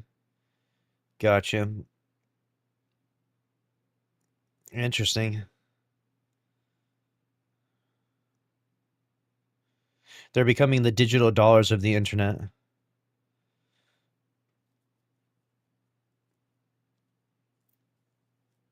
So right now, if you want to send $500 to someone in another country, it takes 2 to 5 business days, and it might cost $20 and $50 in fees.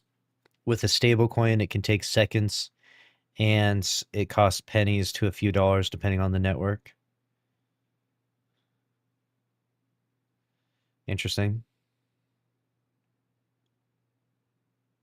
Very interesting. Stable coins.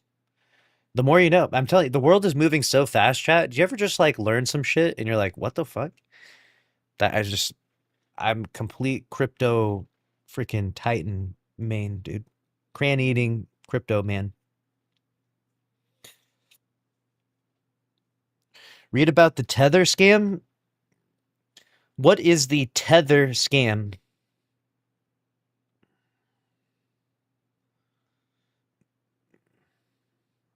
They're referring to the long-running controversies around USDT.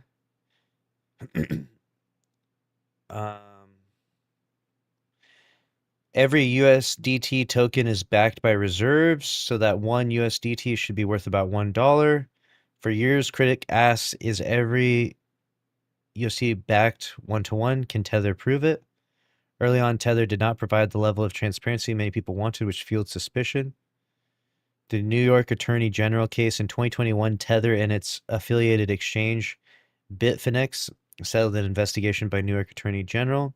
The investigation found that Tether had made misleading statements about its reserves during certain periods. Tether paid an $18.5 million settlement and agreed to provide regular reserve reports. They did not admit to any wrongdoing. Damn, we're running a fucking Ponzi scheme out here, dude. That's what we got to start up. We got to start a damn Ponzi scheme.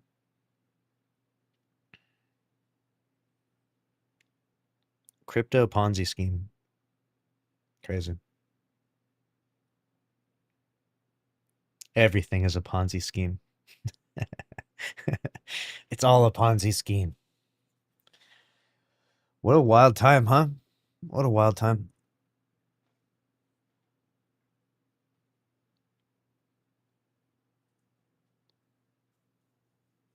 US is releasing digital currency in a couple months. Is the US releasing a digital currency in a couple months?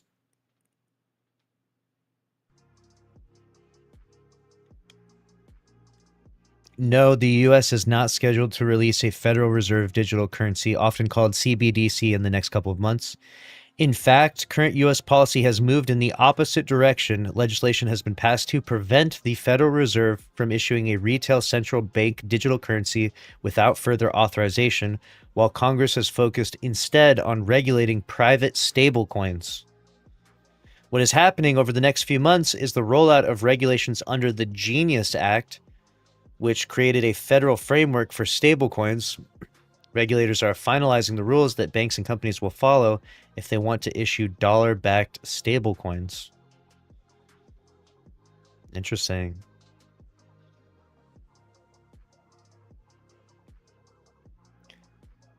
Bitcoin lost 50%? No way. God damn. Did BTC lose 50% recently?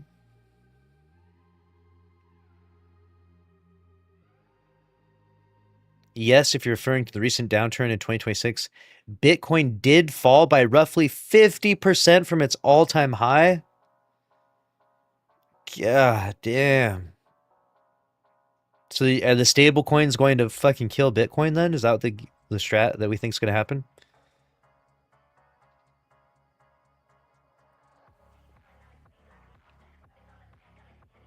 Is stablecoin going to kill Bitcoin?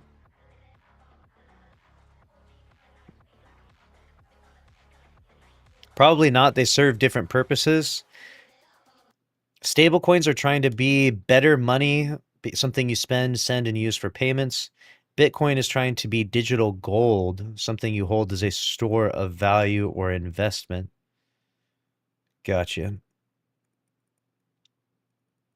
Okay. Gotcha. So they're different. They're different. Man, that's crazy. Currency is such an interesting topic. I feel like currency and the history and the I don't know. Yeah, the history and the science of currency is a very fascinating one. It's one that's very under studied or utilized by people. I think that in more recent years we've kind of put a microscope onto it and understood like what is currency? What is this dollar? You know, what is this quarter? And where did this come from? And how the value changes, and it's crazy fascinating. Yeah. I won't be giving PlayStation or Sony anything, so I'm not worried about it. Yeah. It's supposed to be a non-manipulative form of currency. Yeah, supposed to be. Not always the way it goes, though, huh? We'll see.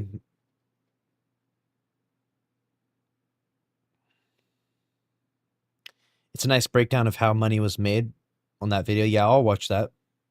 I'll watch that later. Superman. Yeah, the history behind currency is fascinating. It's something that you don't really like think about much, right? Like it's kind of just established. Like you kind of just you grow up and you're like a dollar is a dollar, you know?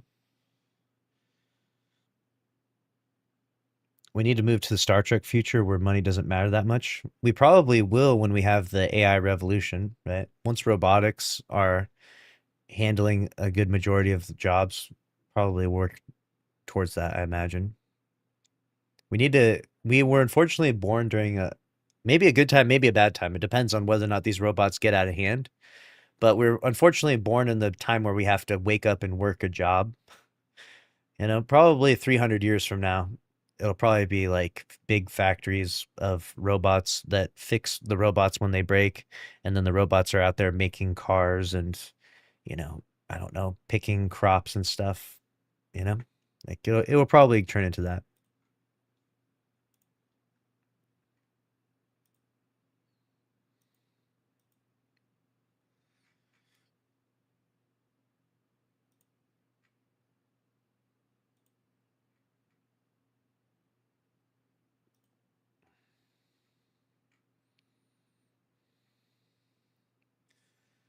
Yeah, have you seen this?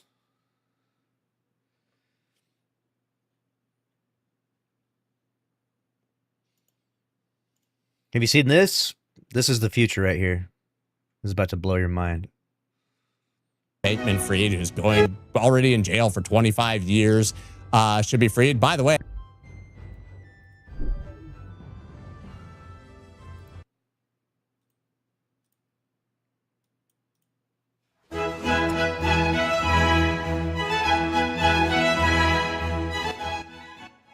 Mute this for copyright reasons. Look at this. Dude, it doesn't break the light bulb. It spins the light bulb into the socket, pulls the string, turns the light on and off.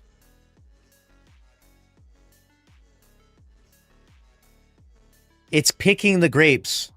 Dog, do you understand how many different things have to happen for it to pick the grapes? It has to identify the grape, it has to grab it in the middle, has to apply just the right amount of pressure to pluck it, but not too much pressure that it doesn't squeeze and crush the grape. It's lifting a 20-pound kettlebell. It's doing the zipper. Hey, yeah, what the hell?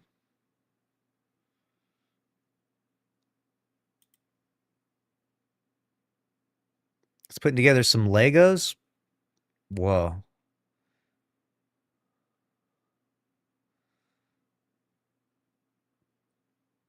It understands how Legos go together. It's crazy. Can it discern spoiled grapes? I'm not sure. Dude, it's gaming. It's gaming. You're about to get owned. You're about to get destroyed. Imagine you lose your next match of marathon to a literal robot. And he's got aim assist. Like, it's already unfair. You're already working with a freaking robo brain. And you get aim assist. Spraying water? What? The Funyuns? He's hitting it with a hammer while he eats the Funyuns. It's unbothered. Ugh.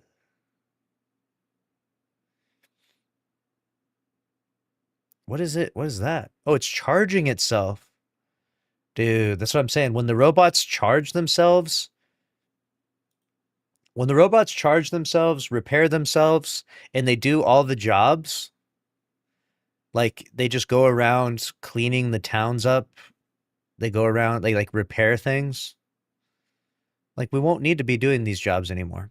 We'll just be focused on doing creative stuff. Or we'll just be on Twitter. Who knows what we'll be doing? We'll be watching YouTube videos all day.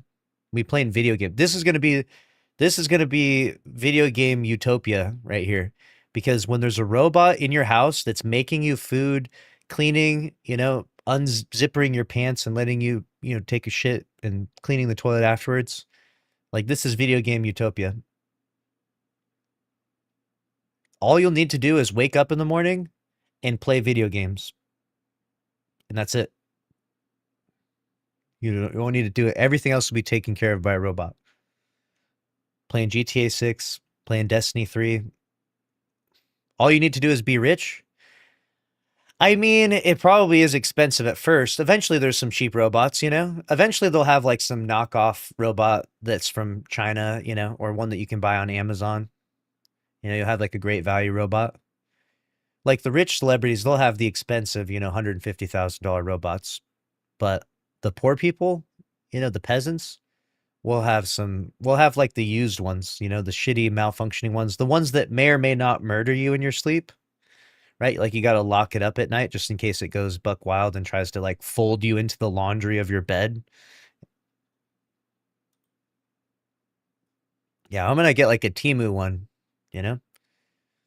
My robot, he might be borderline genocidal. He could be cheap, malfunctioning. He might even be a little bit racist, but at least it gets the laundry done, That's all I really care about. Just get the laundry done and do the dishes and take out the trash. Just do those 3 things and we're good. I don't need all of this. I don't why are you going up to your robot and saying, unzip my sweatshirt? I don't know what that is either. That's crazy.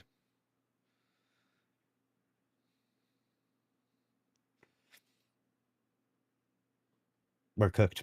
The future is going to be so crazy. I feel like we lived in an interesting time, if you're like my age, like 30, 40, 20 something, right? You're in that range right now. You lived in such an interesting time because you kind of got to see it all happen, And like, there's a generation before us, like people that are like 100 years old, and they got to see some crazy shit.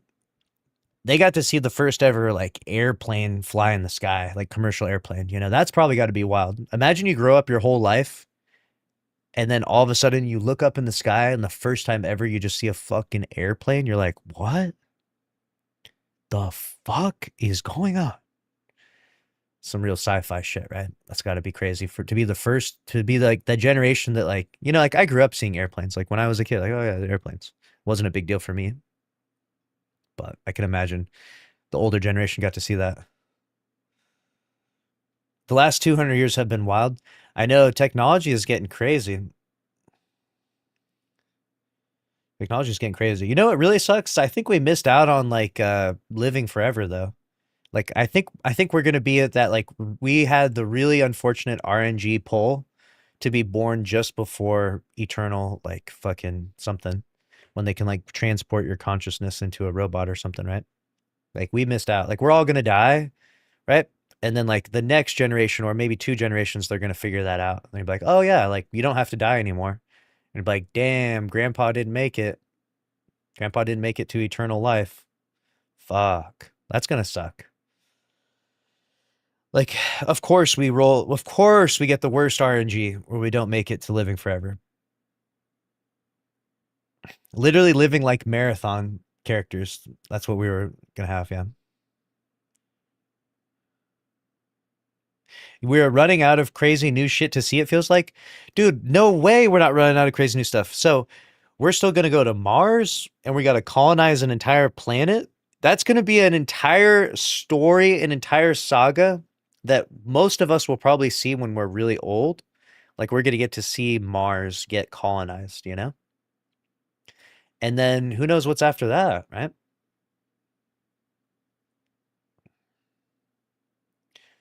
The world's population would be way too, yeah. We need like time travel or teleportation to put us in awe. I think the interplanetary travel is like for sure crazy and like that's awesome sci-fi to me. I think that going to Mars and there actually being like a colony there is like the most, that's going to be incredible. Like that beats most things. I think AI, robotics, maybe like extension of human life, right? Like if we could, I mean, we're probably not going to live forever anytime soon, but like eventually if we could like replace some vital organs or something and live to like 150 years or something, that'd be good. Maybe 200 years. That'd be interesting. Those are probably the biggest ones. Interplanetary travel is going to be sick though. Interplanetary travel, it's like the way we're thinking about it. Imagine the people, like I said, like 200 years ago that got to see a flight for the first time. Like you grew up and you get to see the first ever like commercial airline fly over. You're like, what? You start to think to yourself, dude, anything's possible. Got to colonize the moon. Yeah. The moon is going to be a space station that they're going to stop at and refuel before they launch to Mars. How crazy is that? You're going to get in a rocket in Florida, of all places, and you're going to launch from Florida up to the moon. You're going to stop on the moon, a little pit stop, a little gas station stop, you know? A little stop at the old BP, fill up the old gas, you know, chill on moon for a bit, and then you're going to launch from the moon to Mars. And then you're going to land on Mars and you're going to evacuate a fucking rocket and you're going to walk out into a colony of people that are in some bubble and you're going to just, you know, I guess start. I mean, you wouldn't. I'm presuming that like the robots are doing all the work, so I don't even know what you're doing on Mars at that point. You're just there, just fucking around for no reason, right? Like the robots are the ones doing the work on Mars because they don't have to worry about the environmental hazard. Like they can just like go mining and shit. There's going to be a Bucky's on the moon. Yeah, they're going to put a Bucky's on the moon. That's awesome. That's so funny to me. They're going to have a Wawa on the moon. That's what I want. A Wawa on the moon. Can you imagine if Bucky's got the first? Who's going to get the first gas station promotion on the moon? Incredible.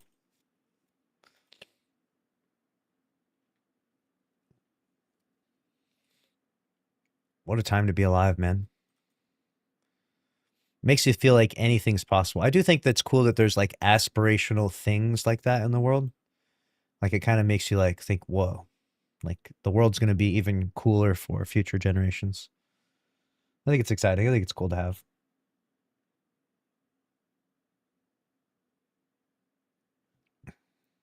What do you think? You think it's cool? You think it's awesome? Think it's lame? There are some problems on Earth that definitely need to be solved too, though. So it's like it's not wrong if you're like, hey, we got enough problems here. We don't necessarily need to go up there, but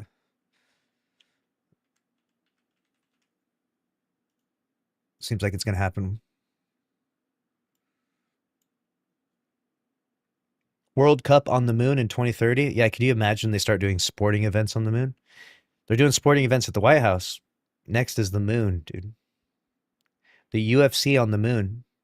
Anti-gravity, shooting a double leg in the octagon. The octagon has like a full cage, like the chain link fencing goes above you like a dome because you float away. That's going to be funny. All right.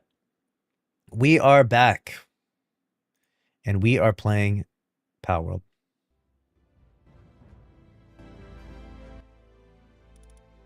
We're connecting to the server. We covered a ton of news today, and now it's time to jump into some gaming. If you haven't been playing this game's awesome. I know not everyone's a fan, but this thing's great. I played offline for a little bit. As you can see here, I made a few chests, right? So we got, this is, each one of these is a storage chest. We got 5, 10, 15, 20, 25 storage chests now. We're gaming now. You see here, I need to try to make a bunch of hyperspheres. Oh. The game runs while when you're offline too. It's kind of crazy. Let's go here. I need to make more of these. What am I showing? Oh, I made 27 of them here. Oh, that's good. That's more than enough then. All right, so now I'm going to go up north.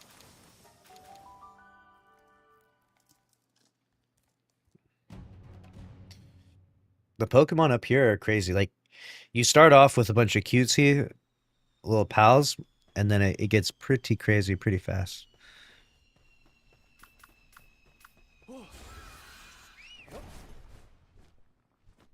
Who's that guy? Lovander? Why are you walking like that? Hey.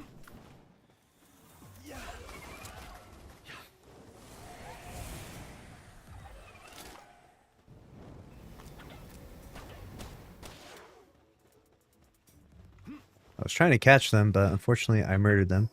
I need to put on this like ring. If you put on a ring here, it like leaves them 1 HP. A ring of mercy. I gotta make it. I need ingots, palladiums, ancient civilization.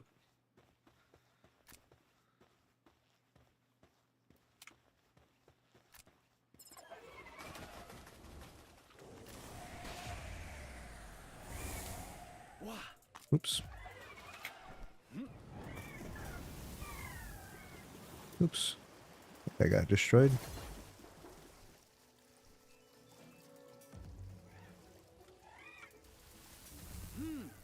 Oh.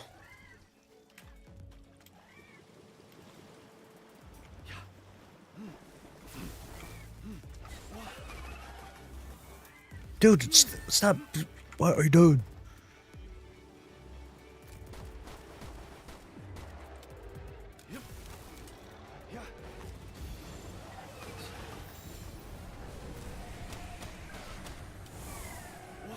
Oops. I'm dead.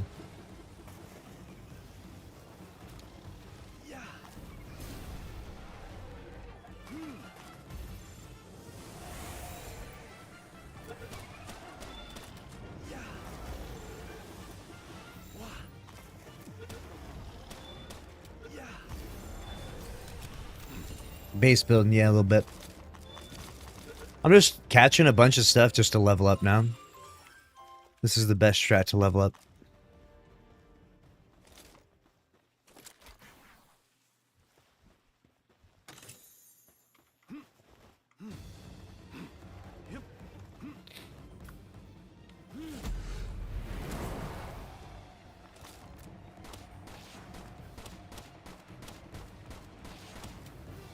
Oof.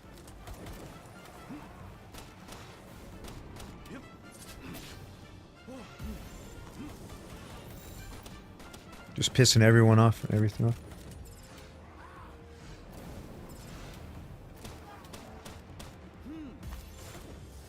These bushes are always hard to capture. Always break out, I swear. I think we got him that time. Oh, shit. Oh, shit.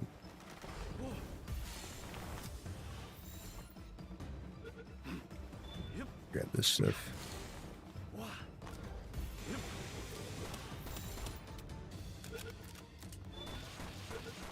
You stuck over there, huh? Look at him. He's stuck in the trees.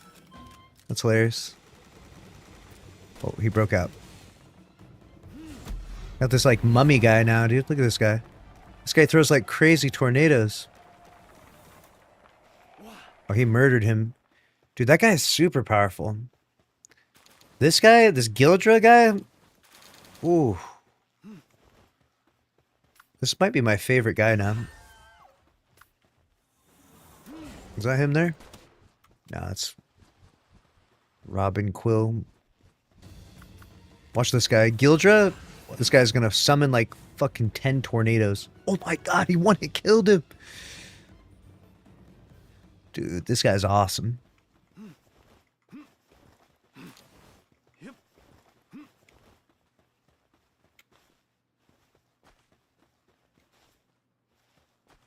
Alright, let's grab this chest. Yes, yes. Food. I need to catch more of these guys. Watch this. I'm gonna murder all these guys. Get them all. Look at that. He hurls those tornadoes.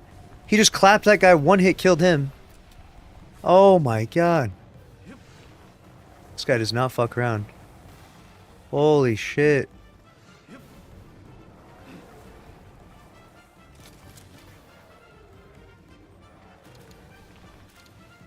Hey, get him, Gildra.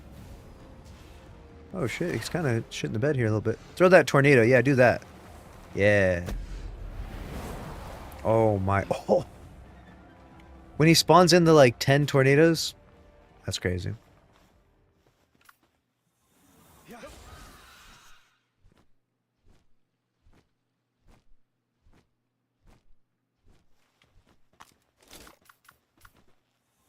Oh yeah, this guy's awesome. I want to capture this guy. That guy's dead?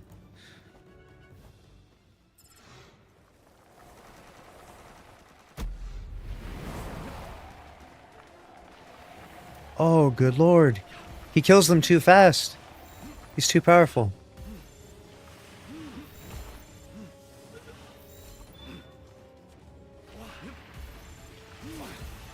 Oh.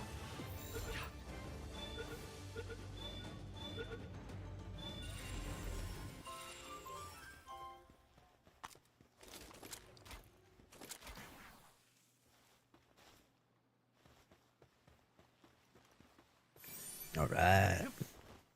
Grabbing this, grabbing this. I feel like I've caught like everything out here. Sekhmet, this Pokemon is super viral on social media right now because of their dance. Making me laugh. Sick. About to get clapped by Gildra here. Oh, never mind. Level 42. I mean business.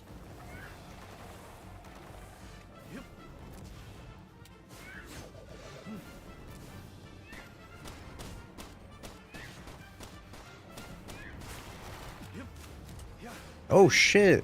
They got moves.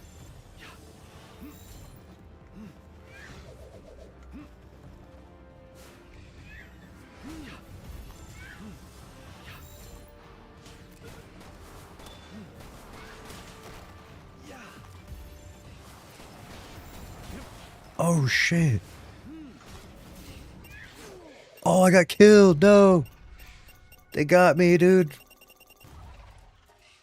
They got me.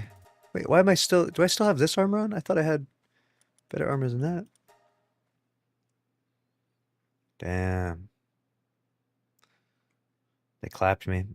I thought I had better armor on. What happened? What happened to my armor? Am I here naked? What? Why am I naked? Oh, I died, and that's what made me naked. Dude, when you die, you lose all of your freaking pals in the server. This is not even what happens in the normal game. Playing the game on hard mode. Dude, I'm getting killed.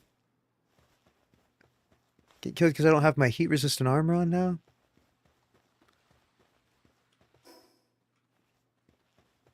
Oh, man. This is so bad. Drews, what have you done? Change these servers.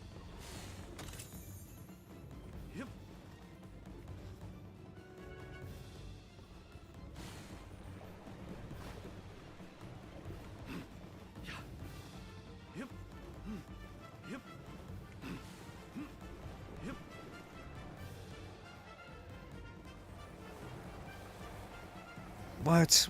Everything really aggro on me right now? This is so ridiculous.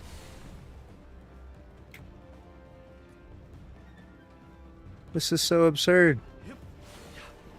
Why? What?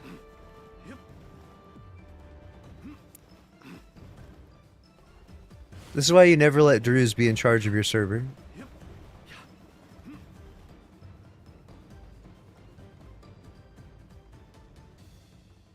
I don't even know if I'm gonna make it back to my freaking body. Ugh.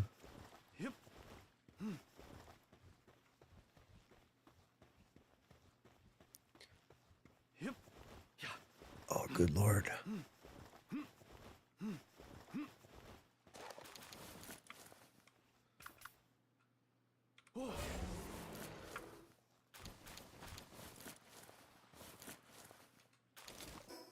Okay, thank God. I'm healing up now because I got my armor back on.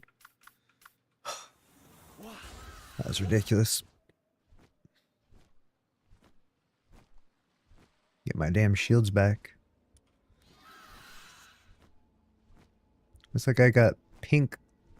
Ooh, he's rampaging.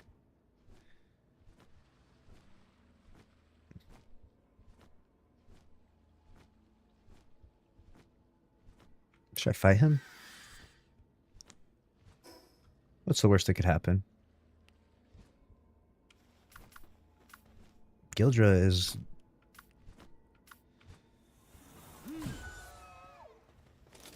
Get out there. Fight him. Bruh. Fight him.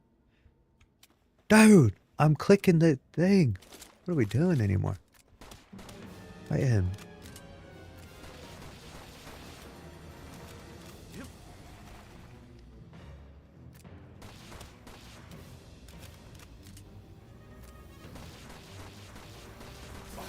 Oh, good lord.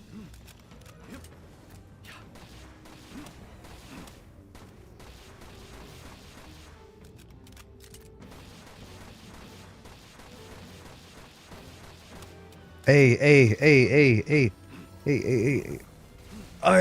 Hey, come on. Of course, dude. Of course. I think I might be cooked now. Now I'm really far away from my base. I barely made it back to last. No, I needed to go there. I was so close. Oh, God. I fucked up now. Now I've really fucked up.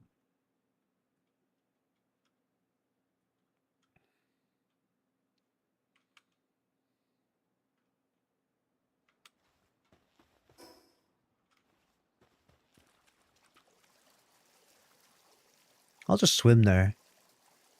Yeah. Be fine. Then I won't run into this many Pokemon being aggro on me.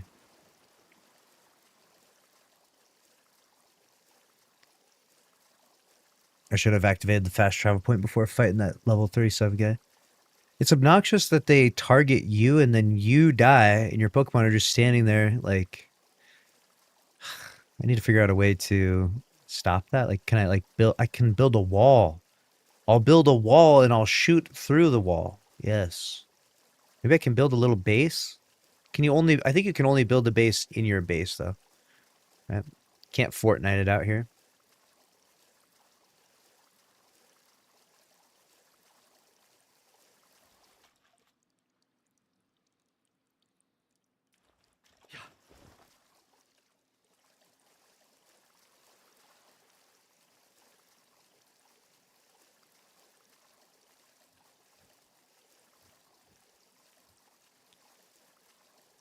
Good.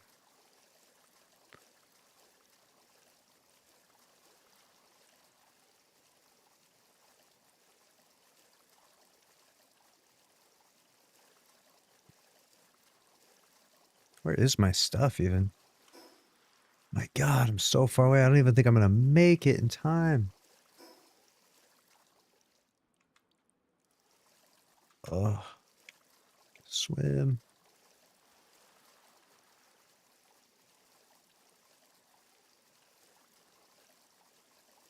Oh no, now I'm getting drowning health damage. I'm going to die here again. This is bad. This is really bad. I might actually be cooked. I might actually not be able to make it in time.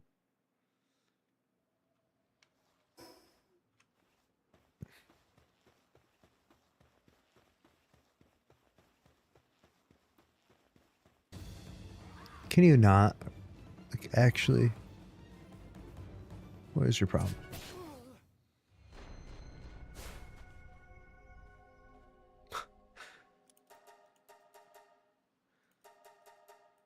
I think swimming was my best bet. The problem is that it's too slow to swim. I don't even know. What do I do? Do I just go back to my other base? I think I just go... I'll fast travel back to my base, get a flying Pokemon, and then I'll come back. That's all I'll do.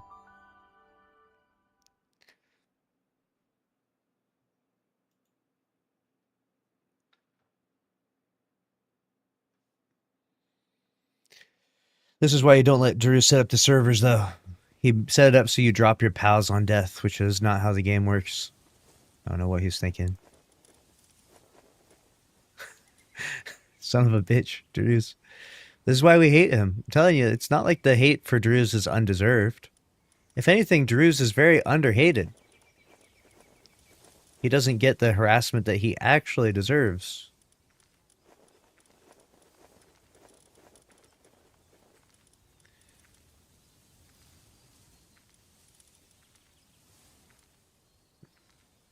The problem is when I get there and I capture my pals, I'm not sure what's going to happen.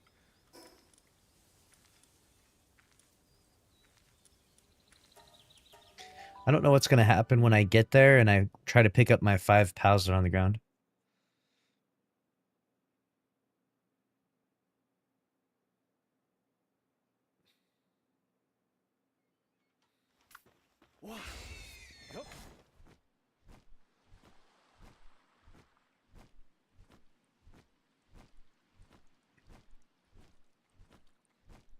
Mm-mm-mm.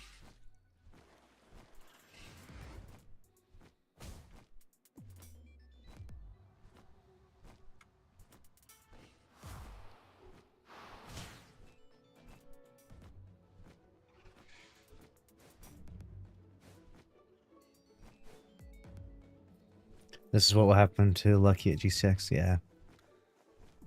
What is going on over here? I'm still 500 meters away from where I died? My God. I traveled far.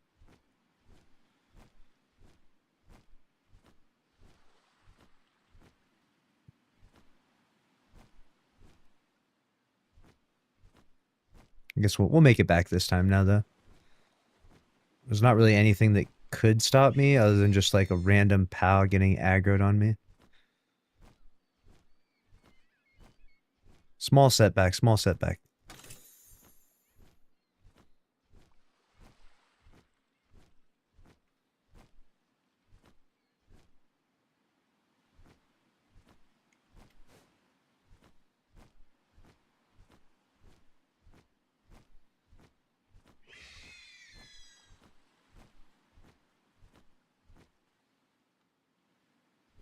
Okay, I'm some loot chests out here, though.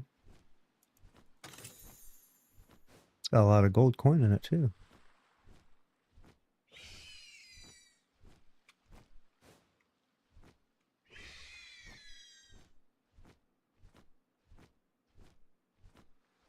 Good lord. I died way out here. Alright, there's a fast travel point over there to the right.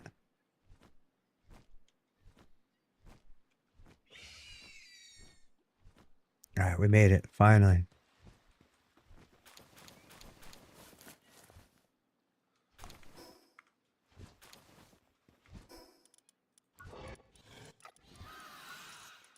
Where did Elphadran go, though? You know? How did I pick up 5 Pokemon? How did I pick up 5 when I already had one in my party? I don't know what's going on. I'm gonna go here and save this checkpoint real fast, though. Just don't get bullied out here anymore.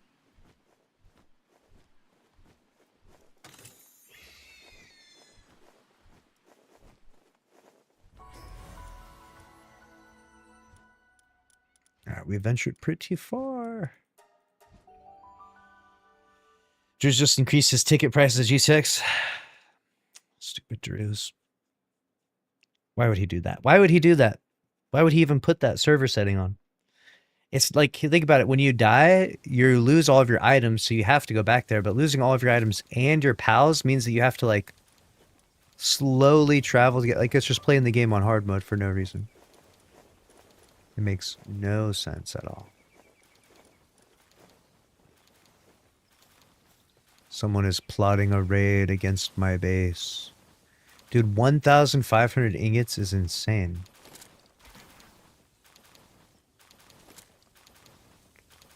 I hate how every time I try to grapple up here, it's uphill and I get collision stopped. Does it to me every time.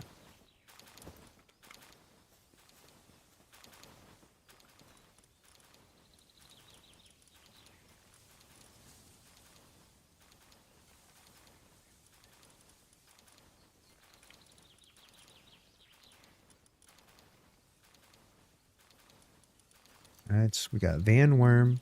I like this Gildra guy. This Gildra guy is awesome. This is my new favorite guy.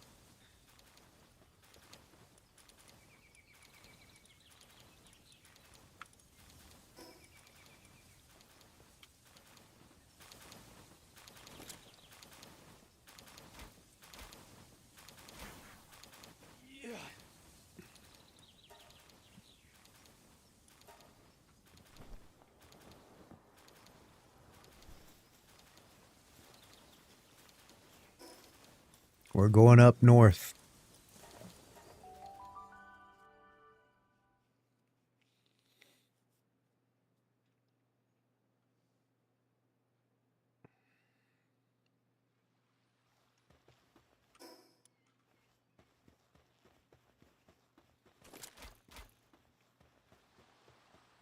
What's this?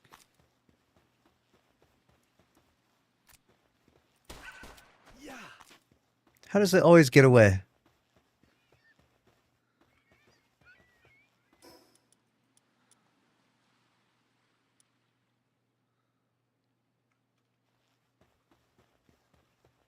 If I'm out here, can I actually build a wooden wall?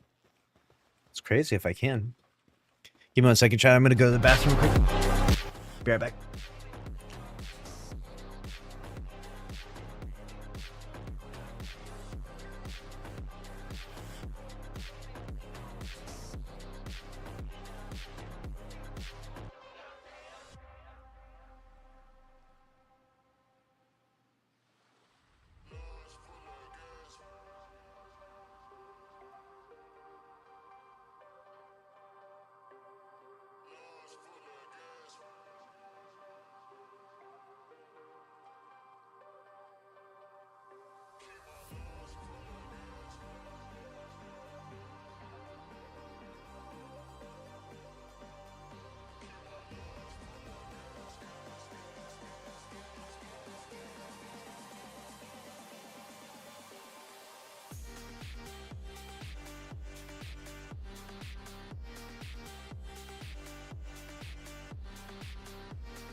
All right.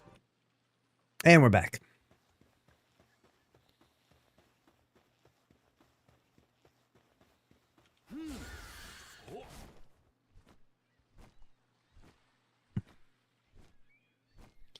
Where am I? I'm like on the edge of the map now. Like I'm up here. What even is this building?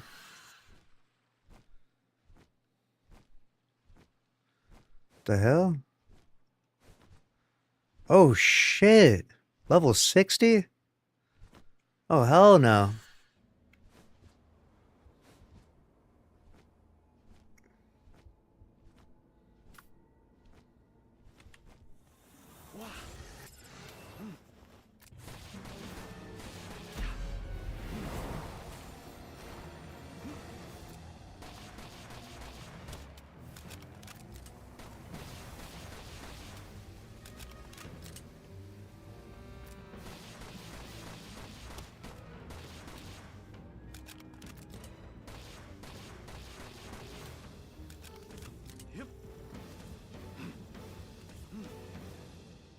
Bro, what are you doing?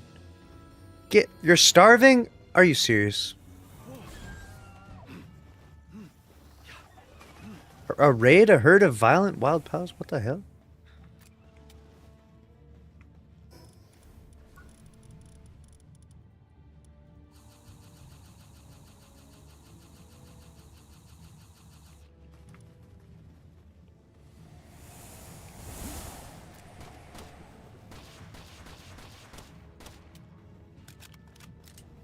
What's up, party people? We're playing Power World. Oh shit! Sekhmet has just caught a stray. Sekhmet's gonna fucking jump to the fight. Fuck him up. Oh my god, Sekhmet's getting clapped out here. Oh, Sekhmet just fell through the map. Oh, good lord.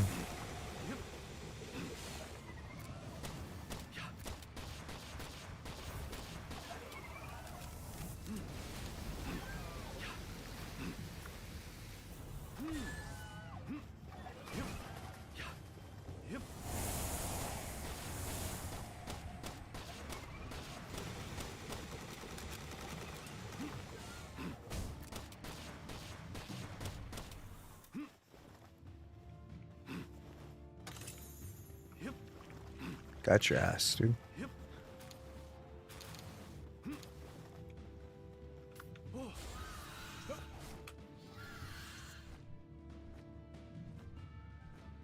What is this?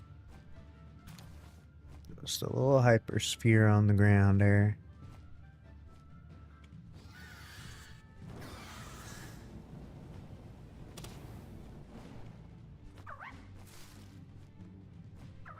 Another rampaging one?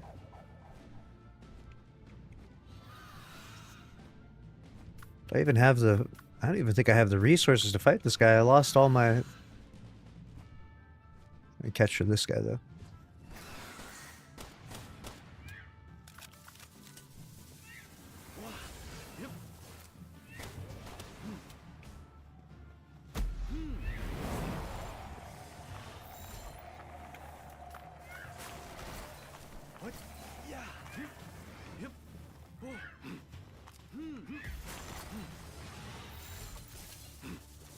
Hey, why are you guys attacking me?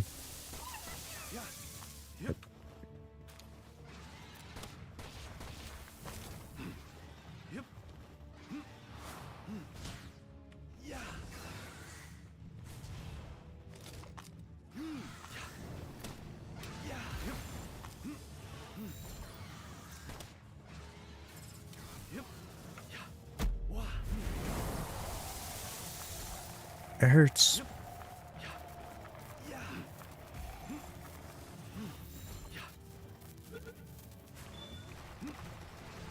Bruh, capture that guy already. Oh! Everyone's dead. He fell asleep? Oh shit. Get me out of here.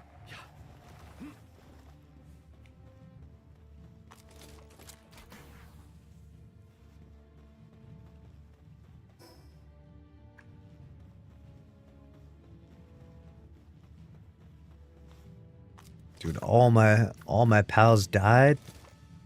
I bit off more like a chew. What's good, Dismal? How's it gone? What's up? What's up?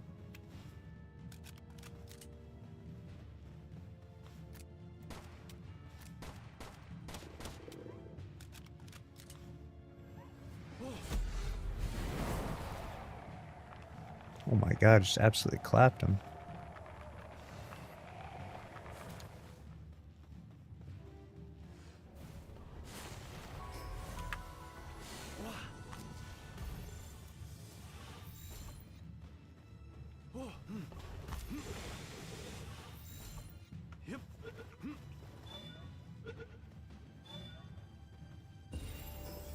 Beautiful. All right. Let's go back down here now. They attacking my base and shit? If they're attacking my base at night, does that mean that there's no Pokemon defending it? Like, my base is getting trashed? I hope not.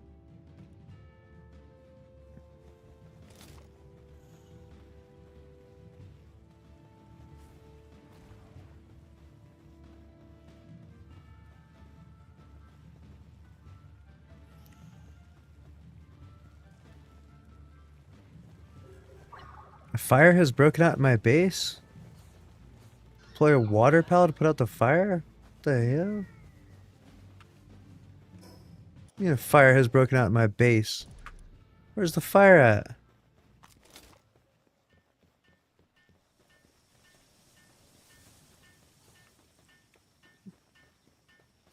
Ain't no way.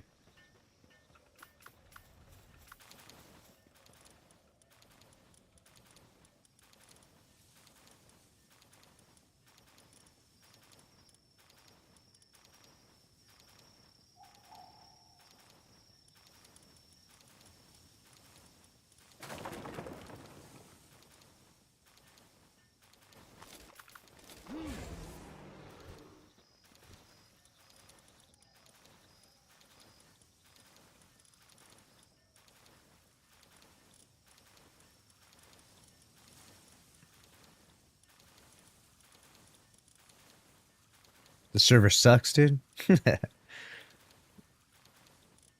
Let me find my let me find a good flying Pokemon. I got this Suzaku. I'll put the Suzaku here. Here. And make this Suzaku harness here.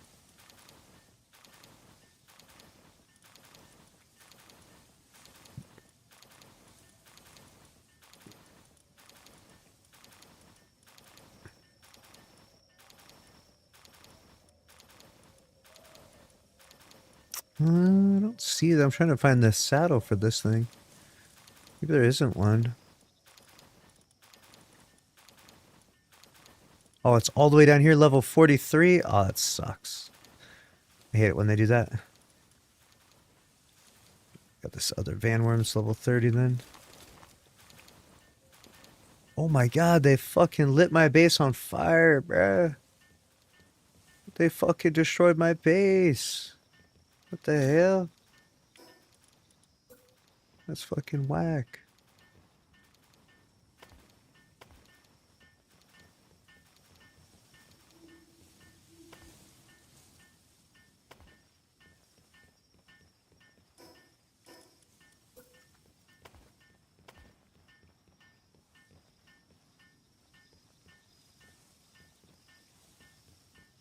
Can't even put this here anymore? Overlaps with another freaking object?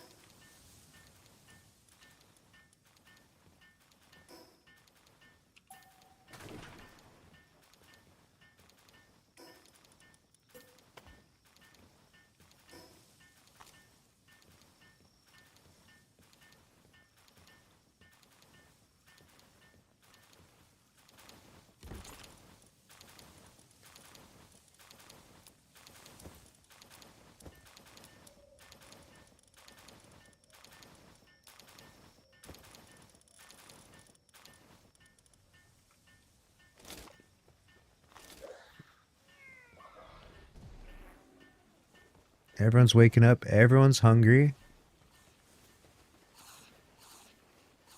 Damn, what happened to the feed box? Y'all been eating too much. I guess the potatoes are growing good, so that's fine.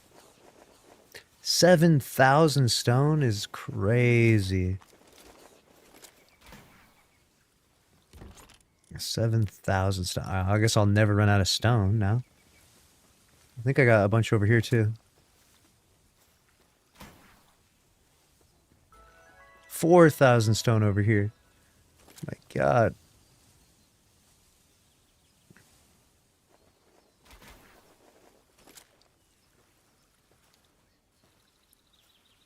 I'm sure I will never run out of stone now. How do you run out when you have 10,000? So I probably destroy some of these now.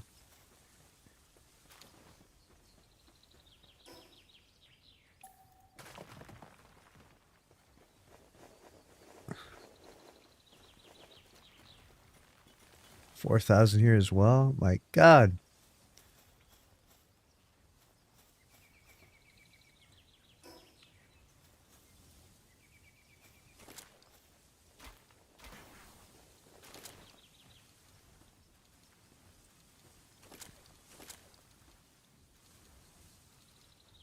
I think I just need to make like a ton of food now. I think that's the plan.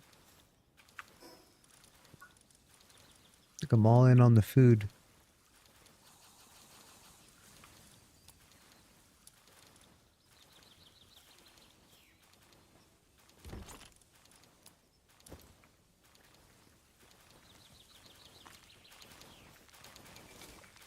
It's just crazy to manufacture unlimited food here.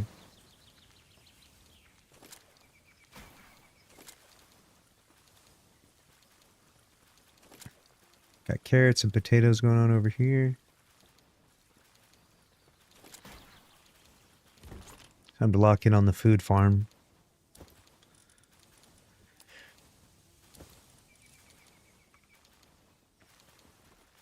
Let's go here.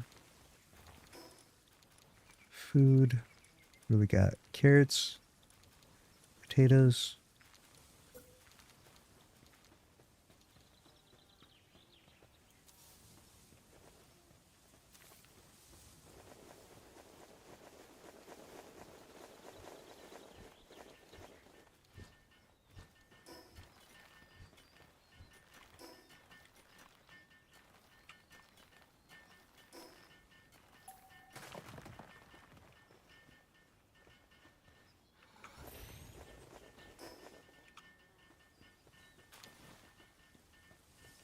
Always weighed down by too much.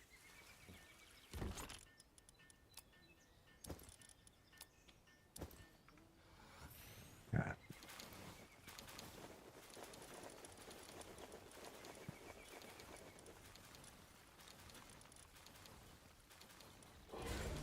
Let's get you out here. Let's get...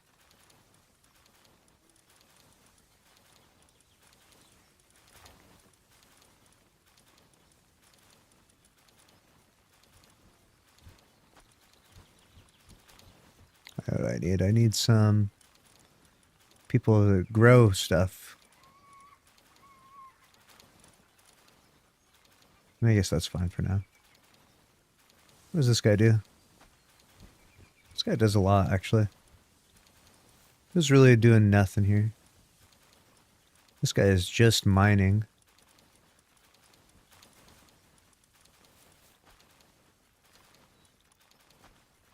Switch them up. That's better. I don't really need any more mining. So let's go back over here. Let's just turn off the mining. Missed it. Ripped the D2 badge. Hey, no worries. We got more of them coming out. I got a beacon. Alright, no more mining. Mining off. Mining off. We're good on the mining. We've done enough.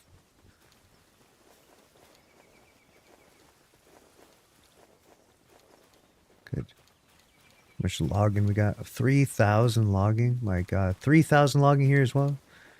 Yeah. We just need food. We need to mass produce as much food as humanly possible.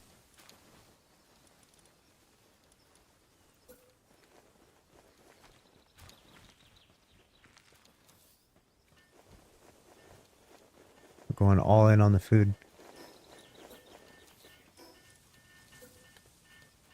This is a farm now.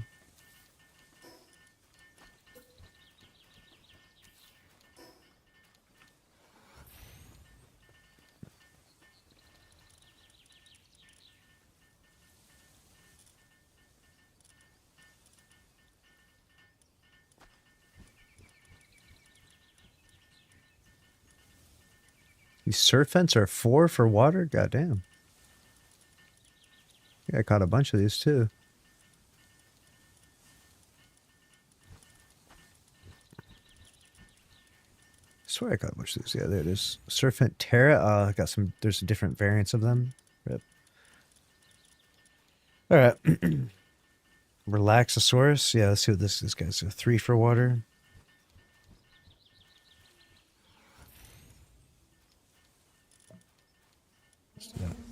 Good. Lots of water now. No more mining.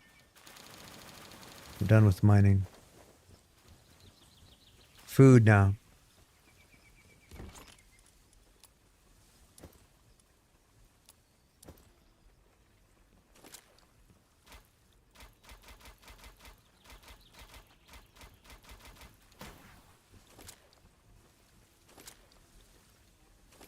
Oh, I don't have to actually manually grab that.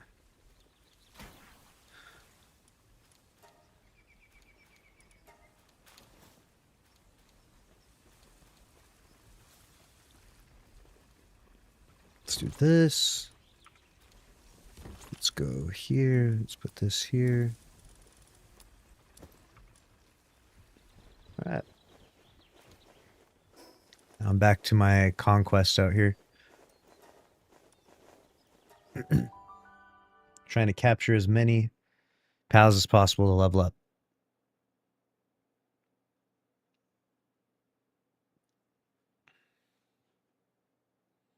Level up. Let's put this guy out.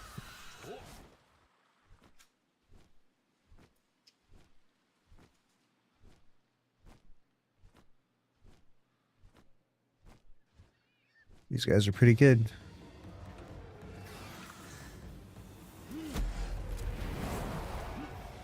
Oh my god, he one hit killed both of them. God damn. I gotta buy that ring thing.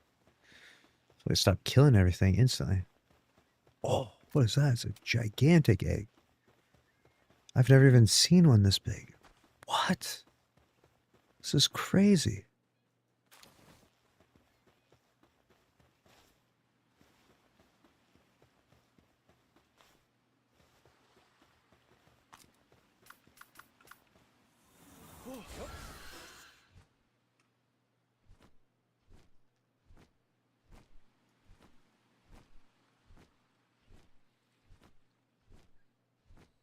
Game we playing? We are playing Power World. This was they just recently came out with 1.0. And it is awesome.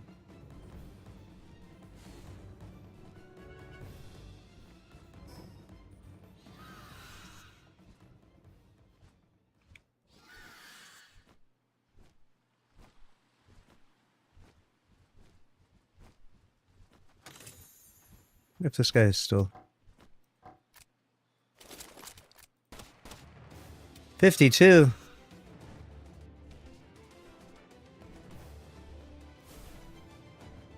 What's this guy doing up here?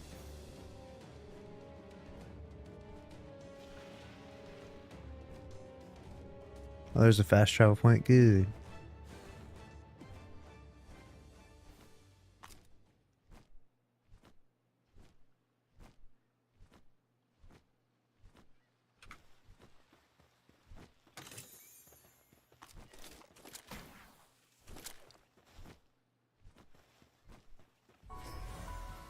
Alright.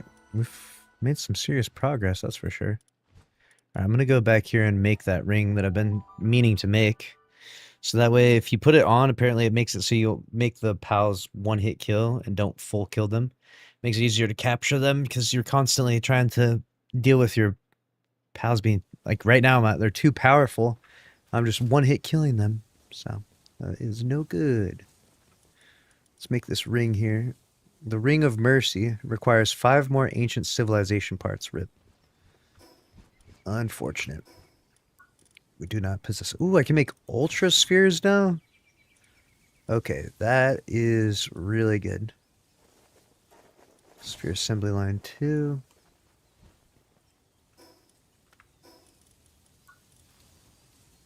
Refined ingot?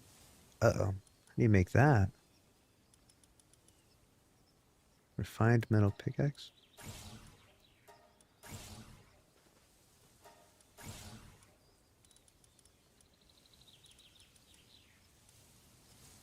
Circuit board.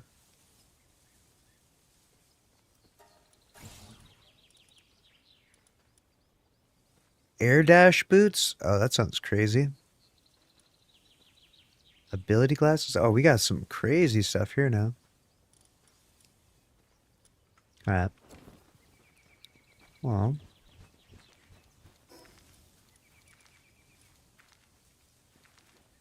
In order for the next base upgrade, I have to make a improved furnace. So let's do that.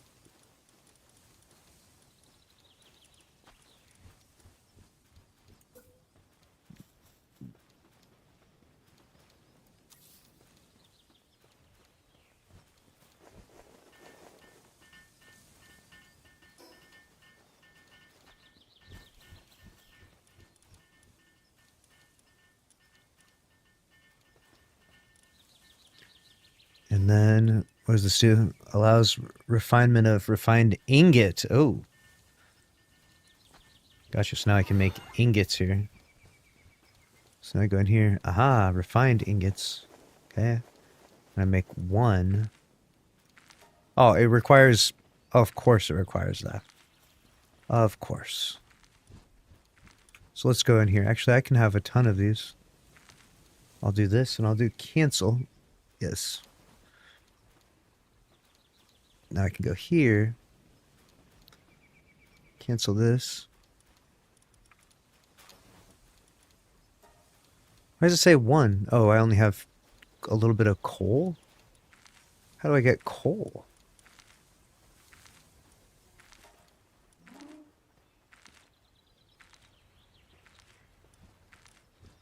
I got charcoal, but I don't know how to get coal.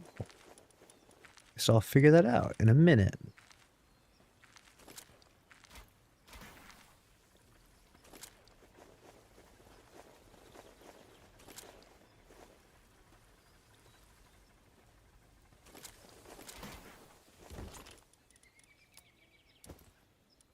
Alright, so we got that part done.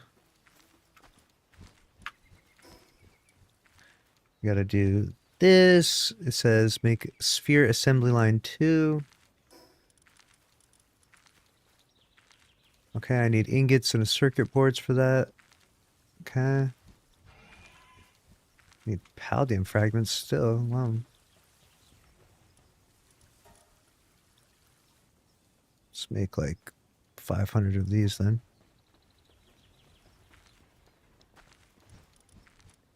And then let's go here. And then I need a summoning altar. Summoning altar. Huh?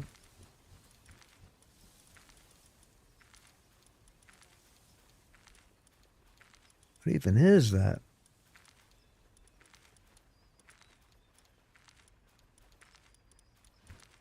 Oh, a summoning altar over here. Stone and palladium fragment. Okay.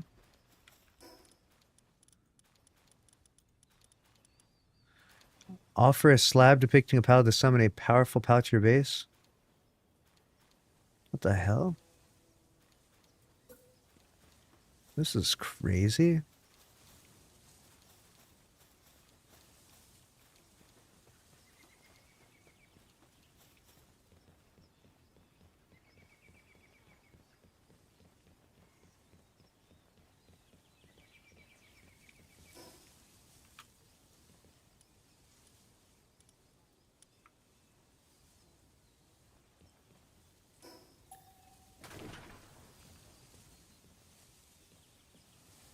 What does this thing do again?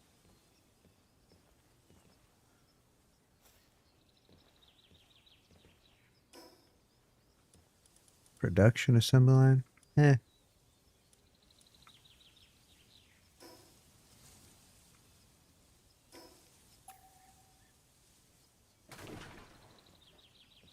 Alright, let's do this. Let's go here.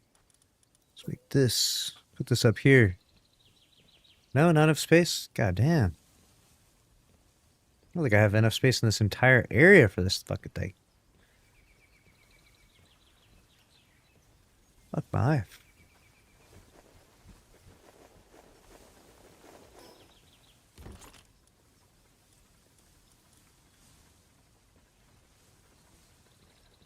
Let's go here. Let's do this. Let's do this.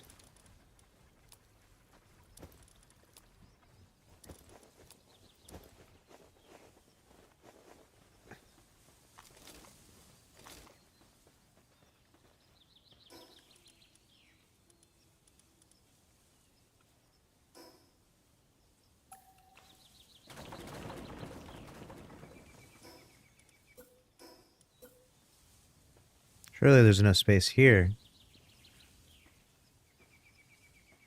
Oh, you gotta be kidding me. How could I possibly need more space than this? How could I possibly... Dude. This is insanity.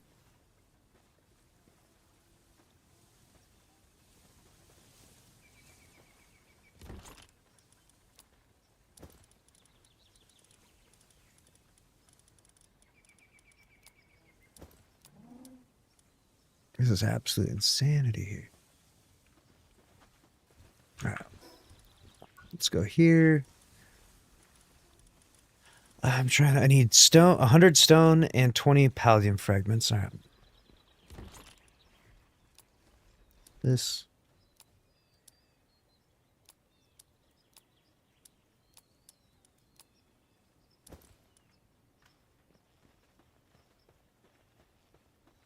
Let's go build this over here. Fuck it.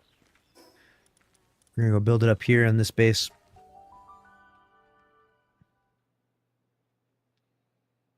Since this thing is like the most massive, ridiculously oversized thing ever. I'll build it over here. There's infinite space. The love of all that is good. Overlaps with another object? What do you mean?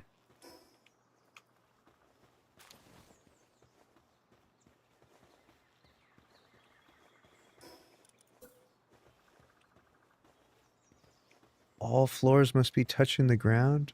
Oh, good lord. Good God. This is insanity.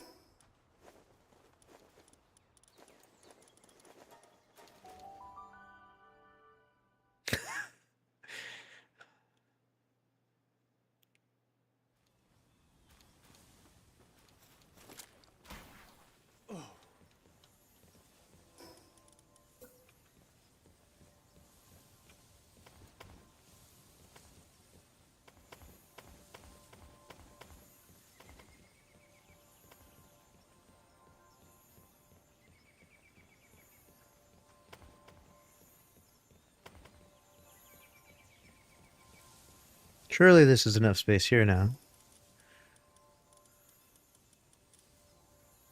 Surely. Oh my God. Oh my. Oh, oh. We found it for a second. There.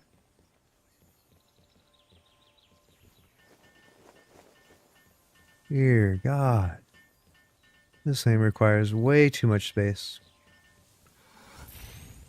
It's done now. Offer a slab, dude. Okay.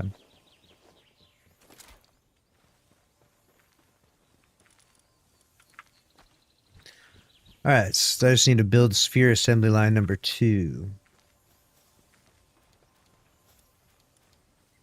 I need more coal. I don't know how to get coal. I actually don't know.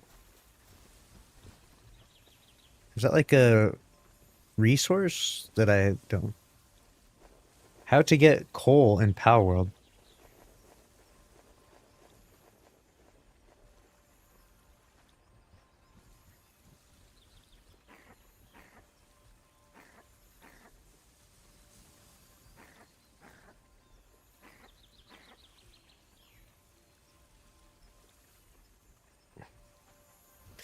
Damn.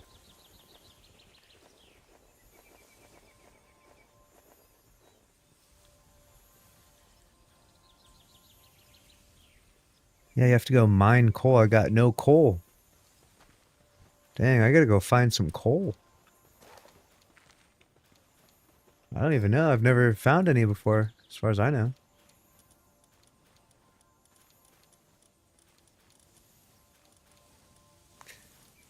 Find a coal mine, dude. I don't think I've ever even seen coal out there, you know?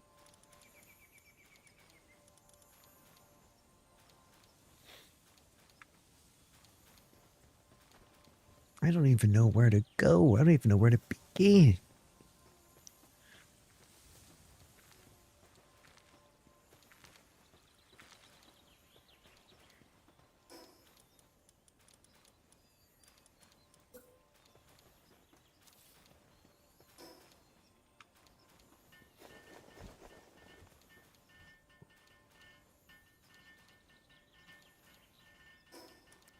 Where is coal at on the map?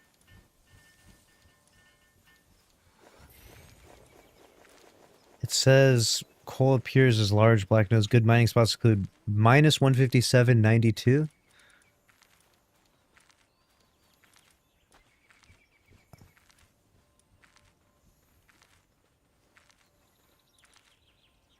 Minus 157.92. So right here is a good coal spot. Okay, I'll put a... And that's where the coal's at. I need to bring a good mining Pokemon with me. Go back and grab one.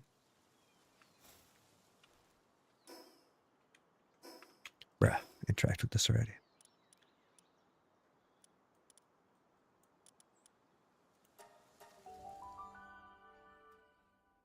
Do some coal mining.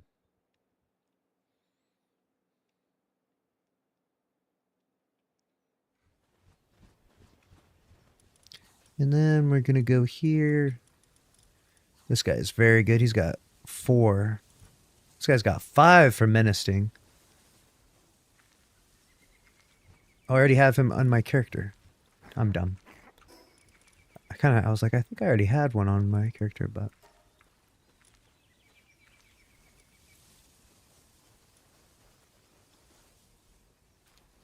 What? I put a marker here already.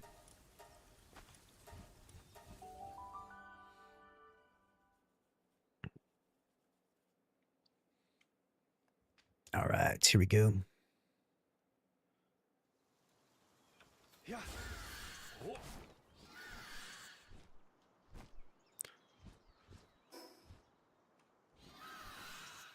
Who's this guy?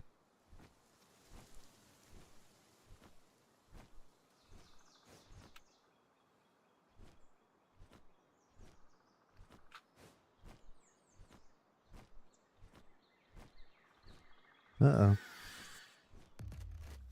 You guys better chill out.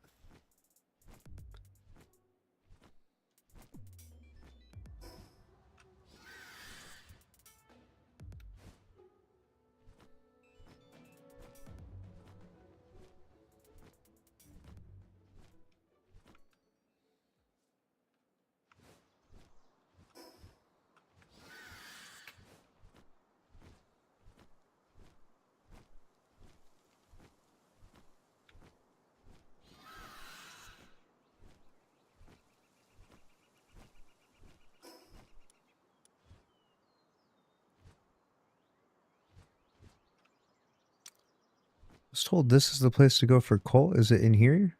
Must be in here. Let's go in here. Surely there will be coal in here. and it will all make sense.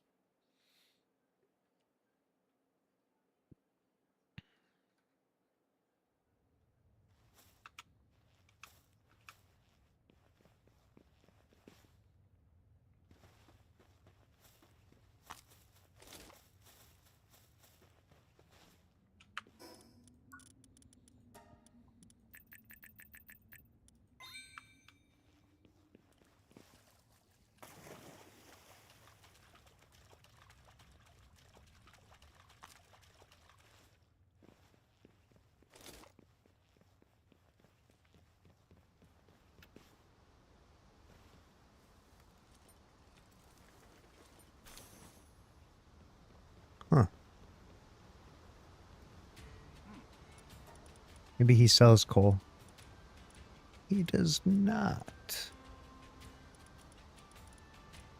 Unbelievable.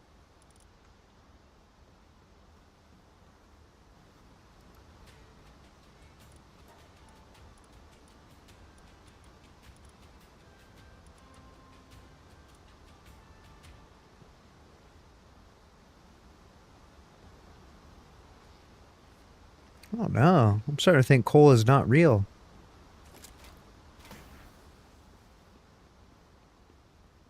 Lars Bakken has left Bungie? What? No way. That's crazy. What the hell? That's big news. This is coal.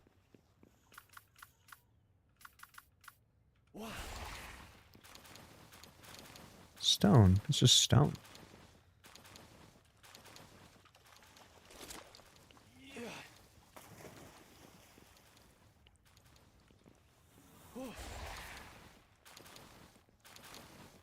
Sulfur? Said I don't... Coal is not real.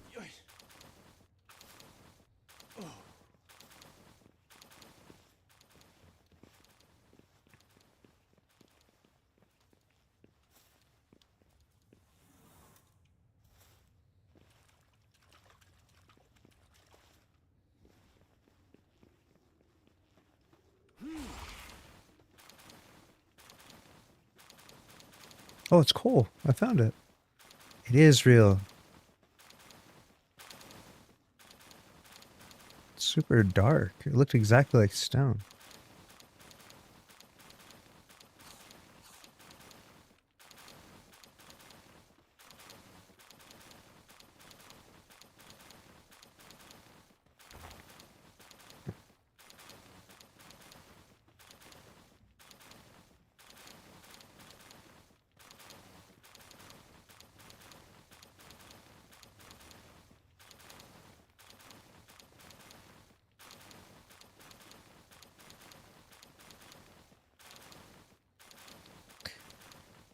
Yeah, let's see this news about Lars Bakken leaving Bungie. That's crazy. He's one of the OGs from Destiny and like the big PvP guy and everything.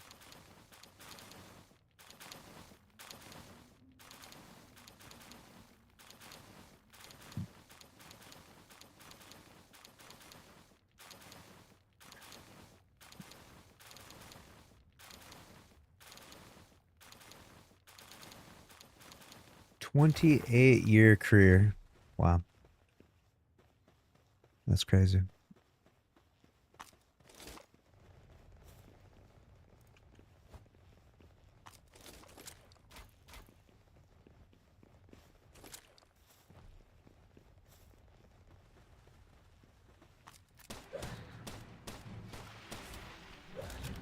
Oh my god.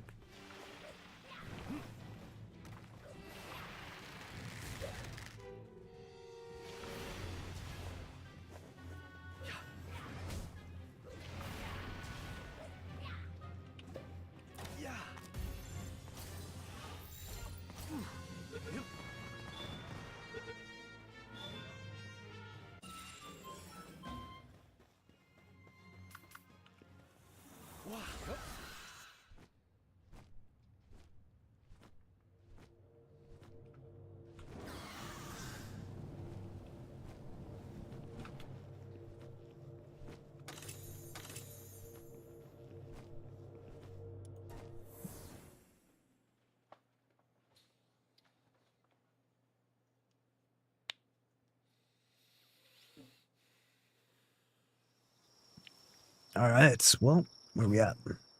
Where's the nearest fast travel spot? Let's go here. The sealed realm of the mystic.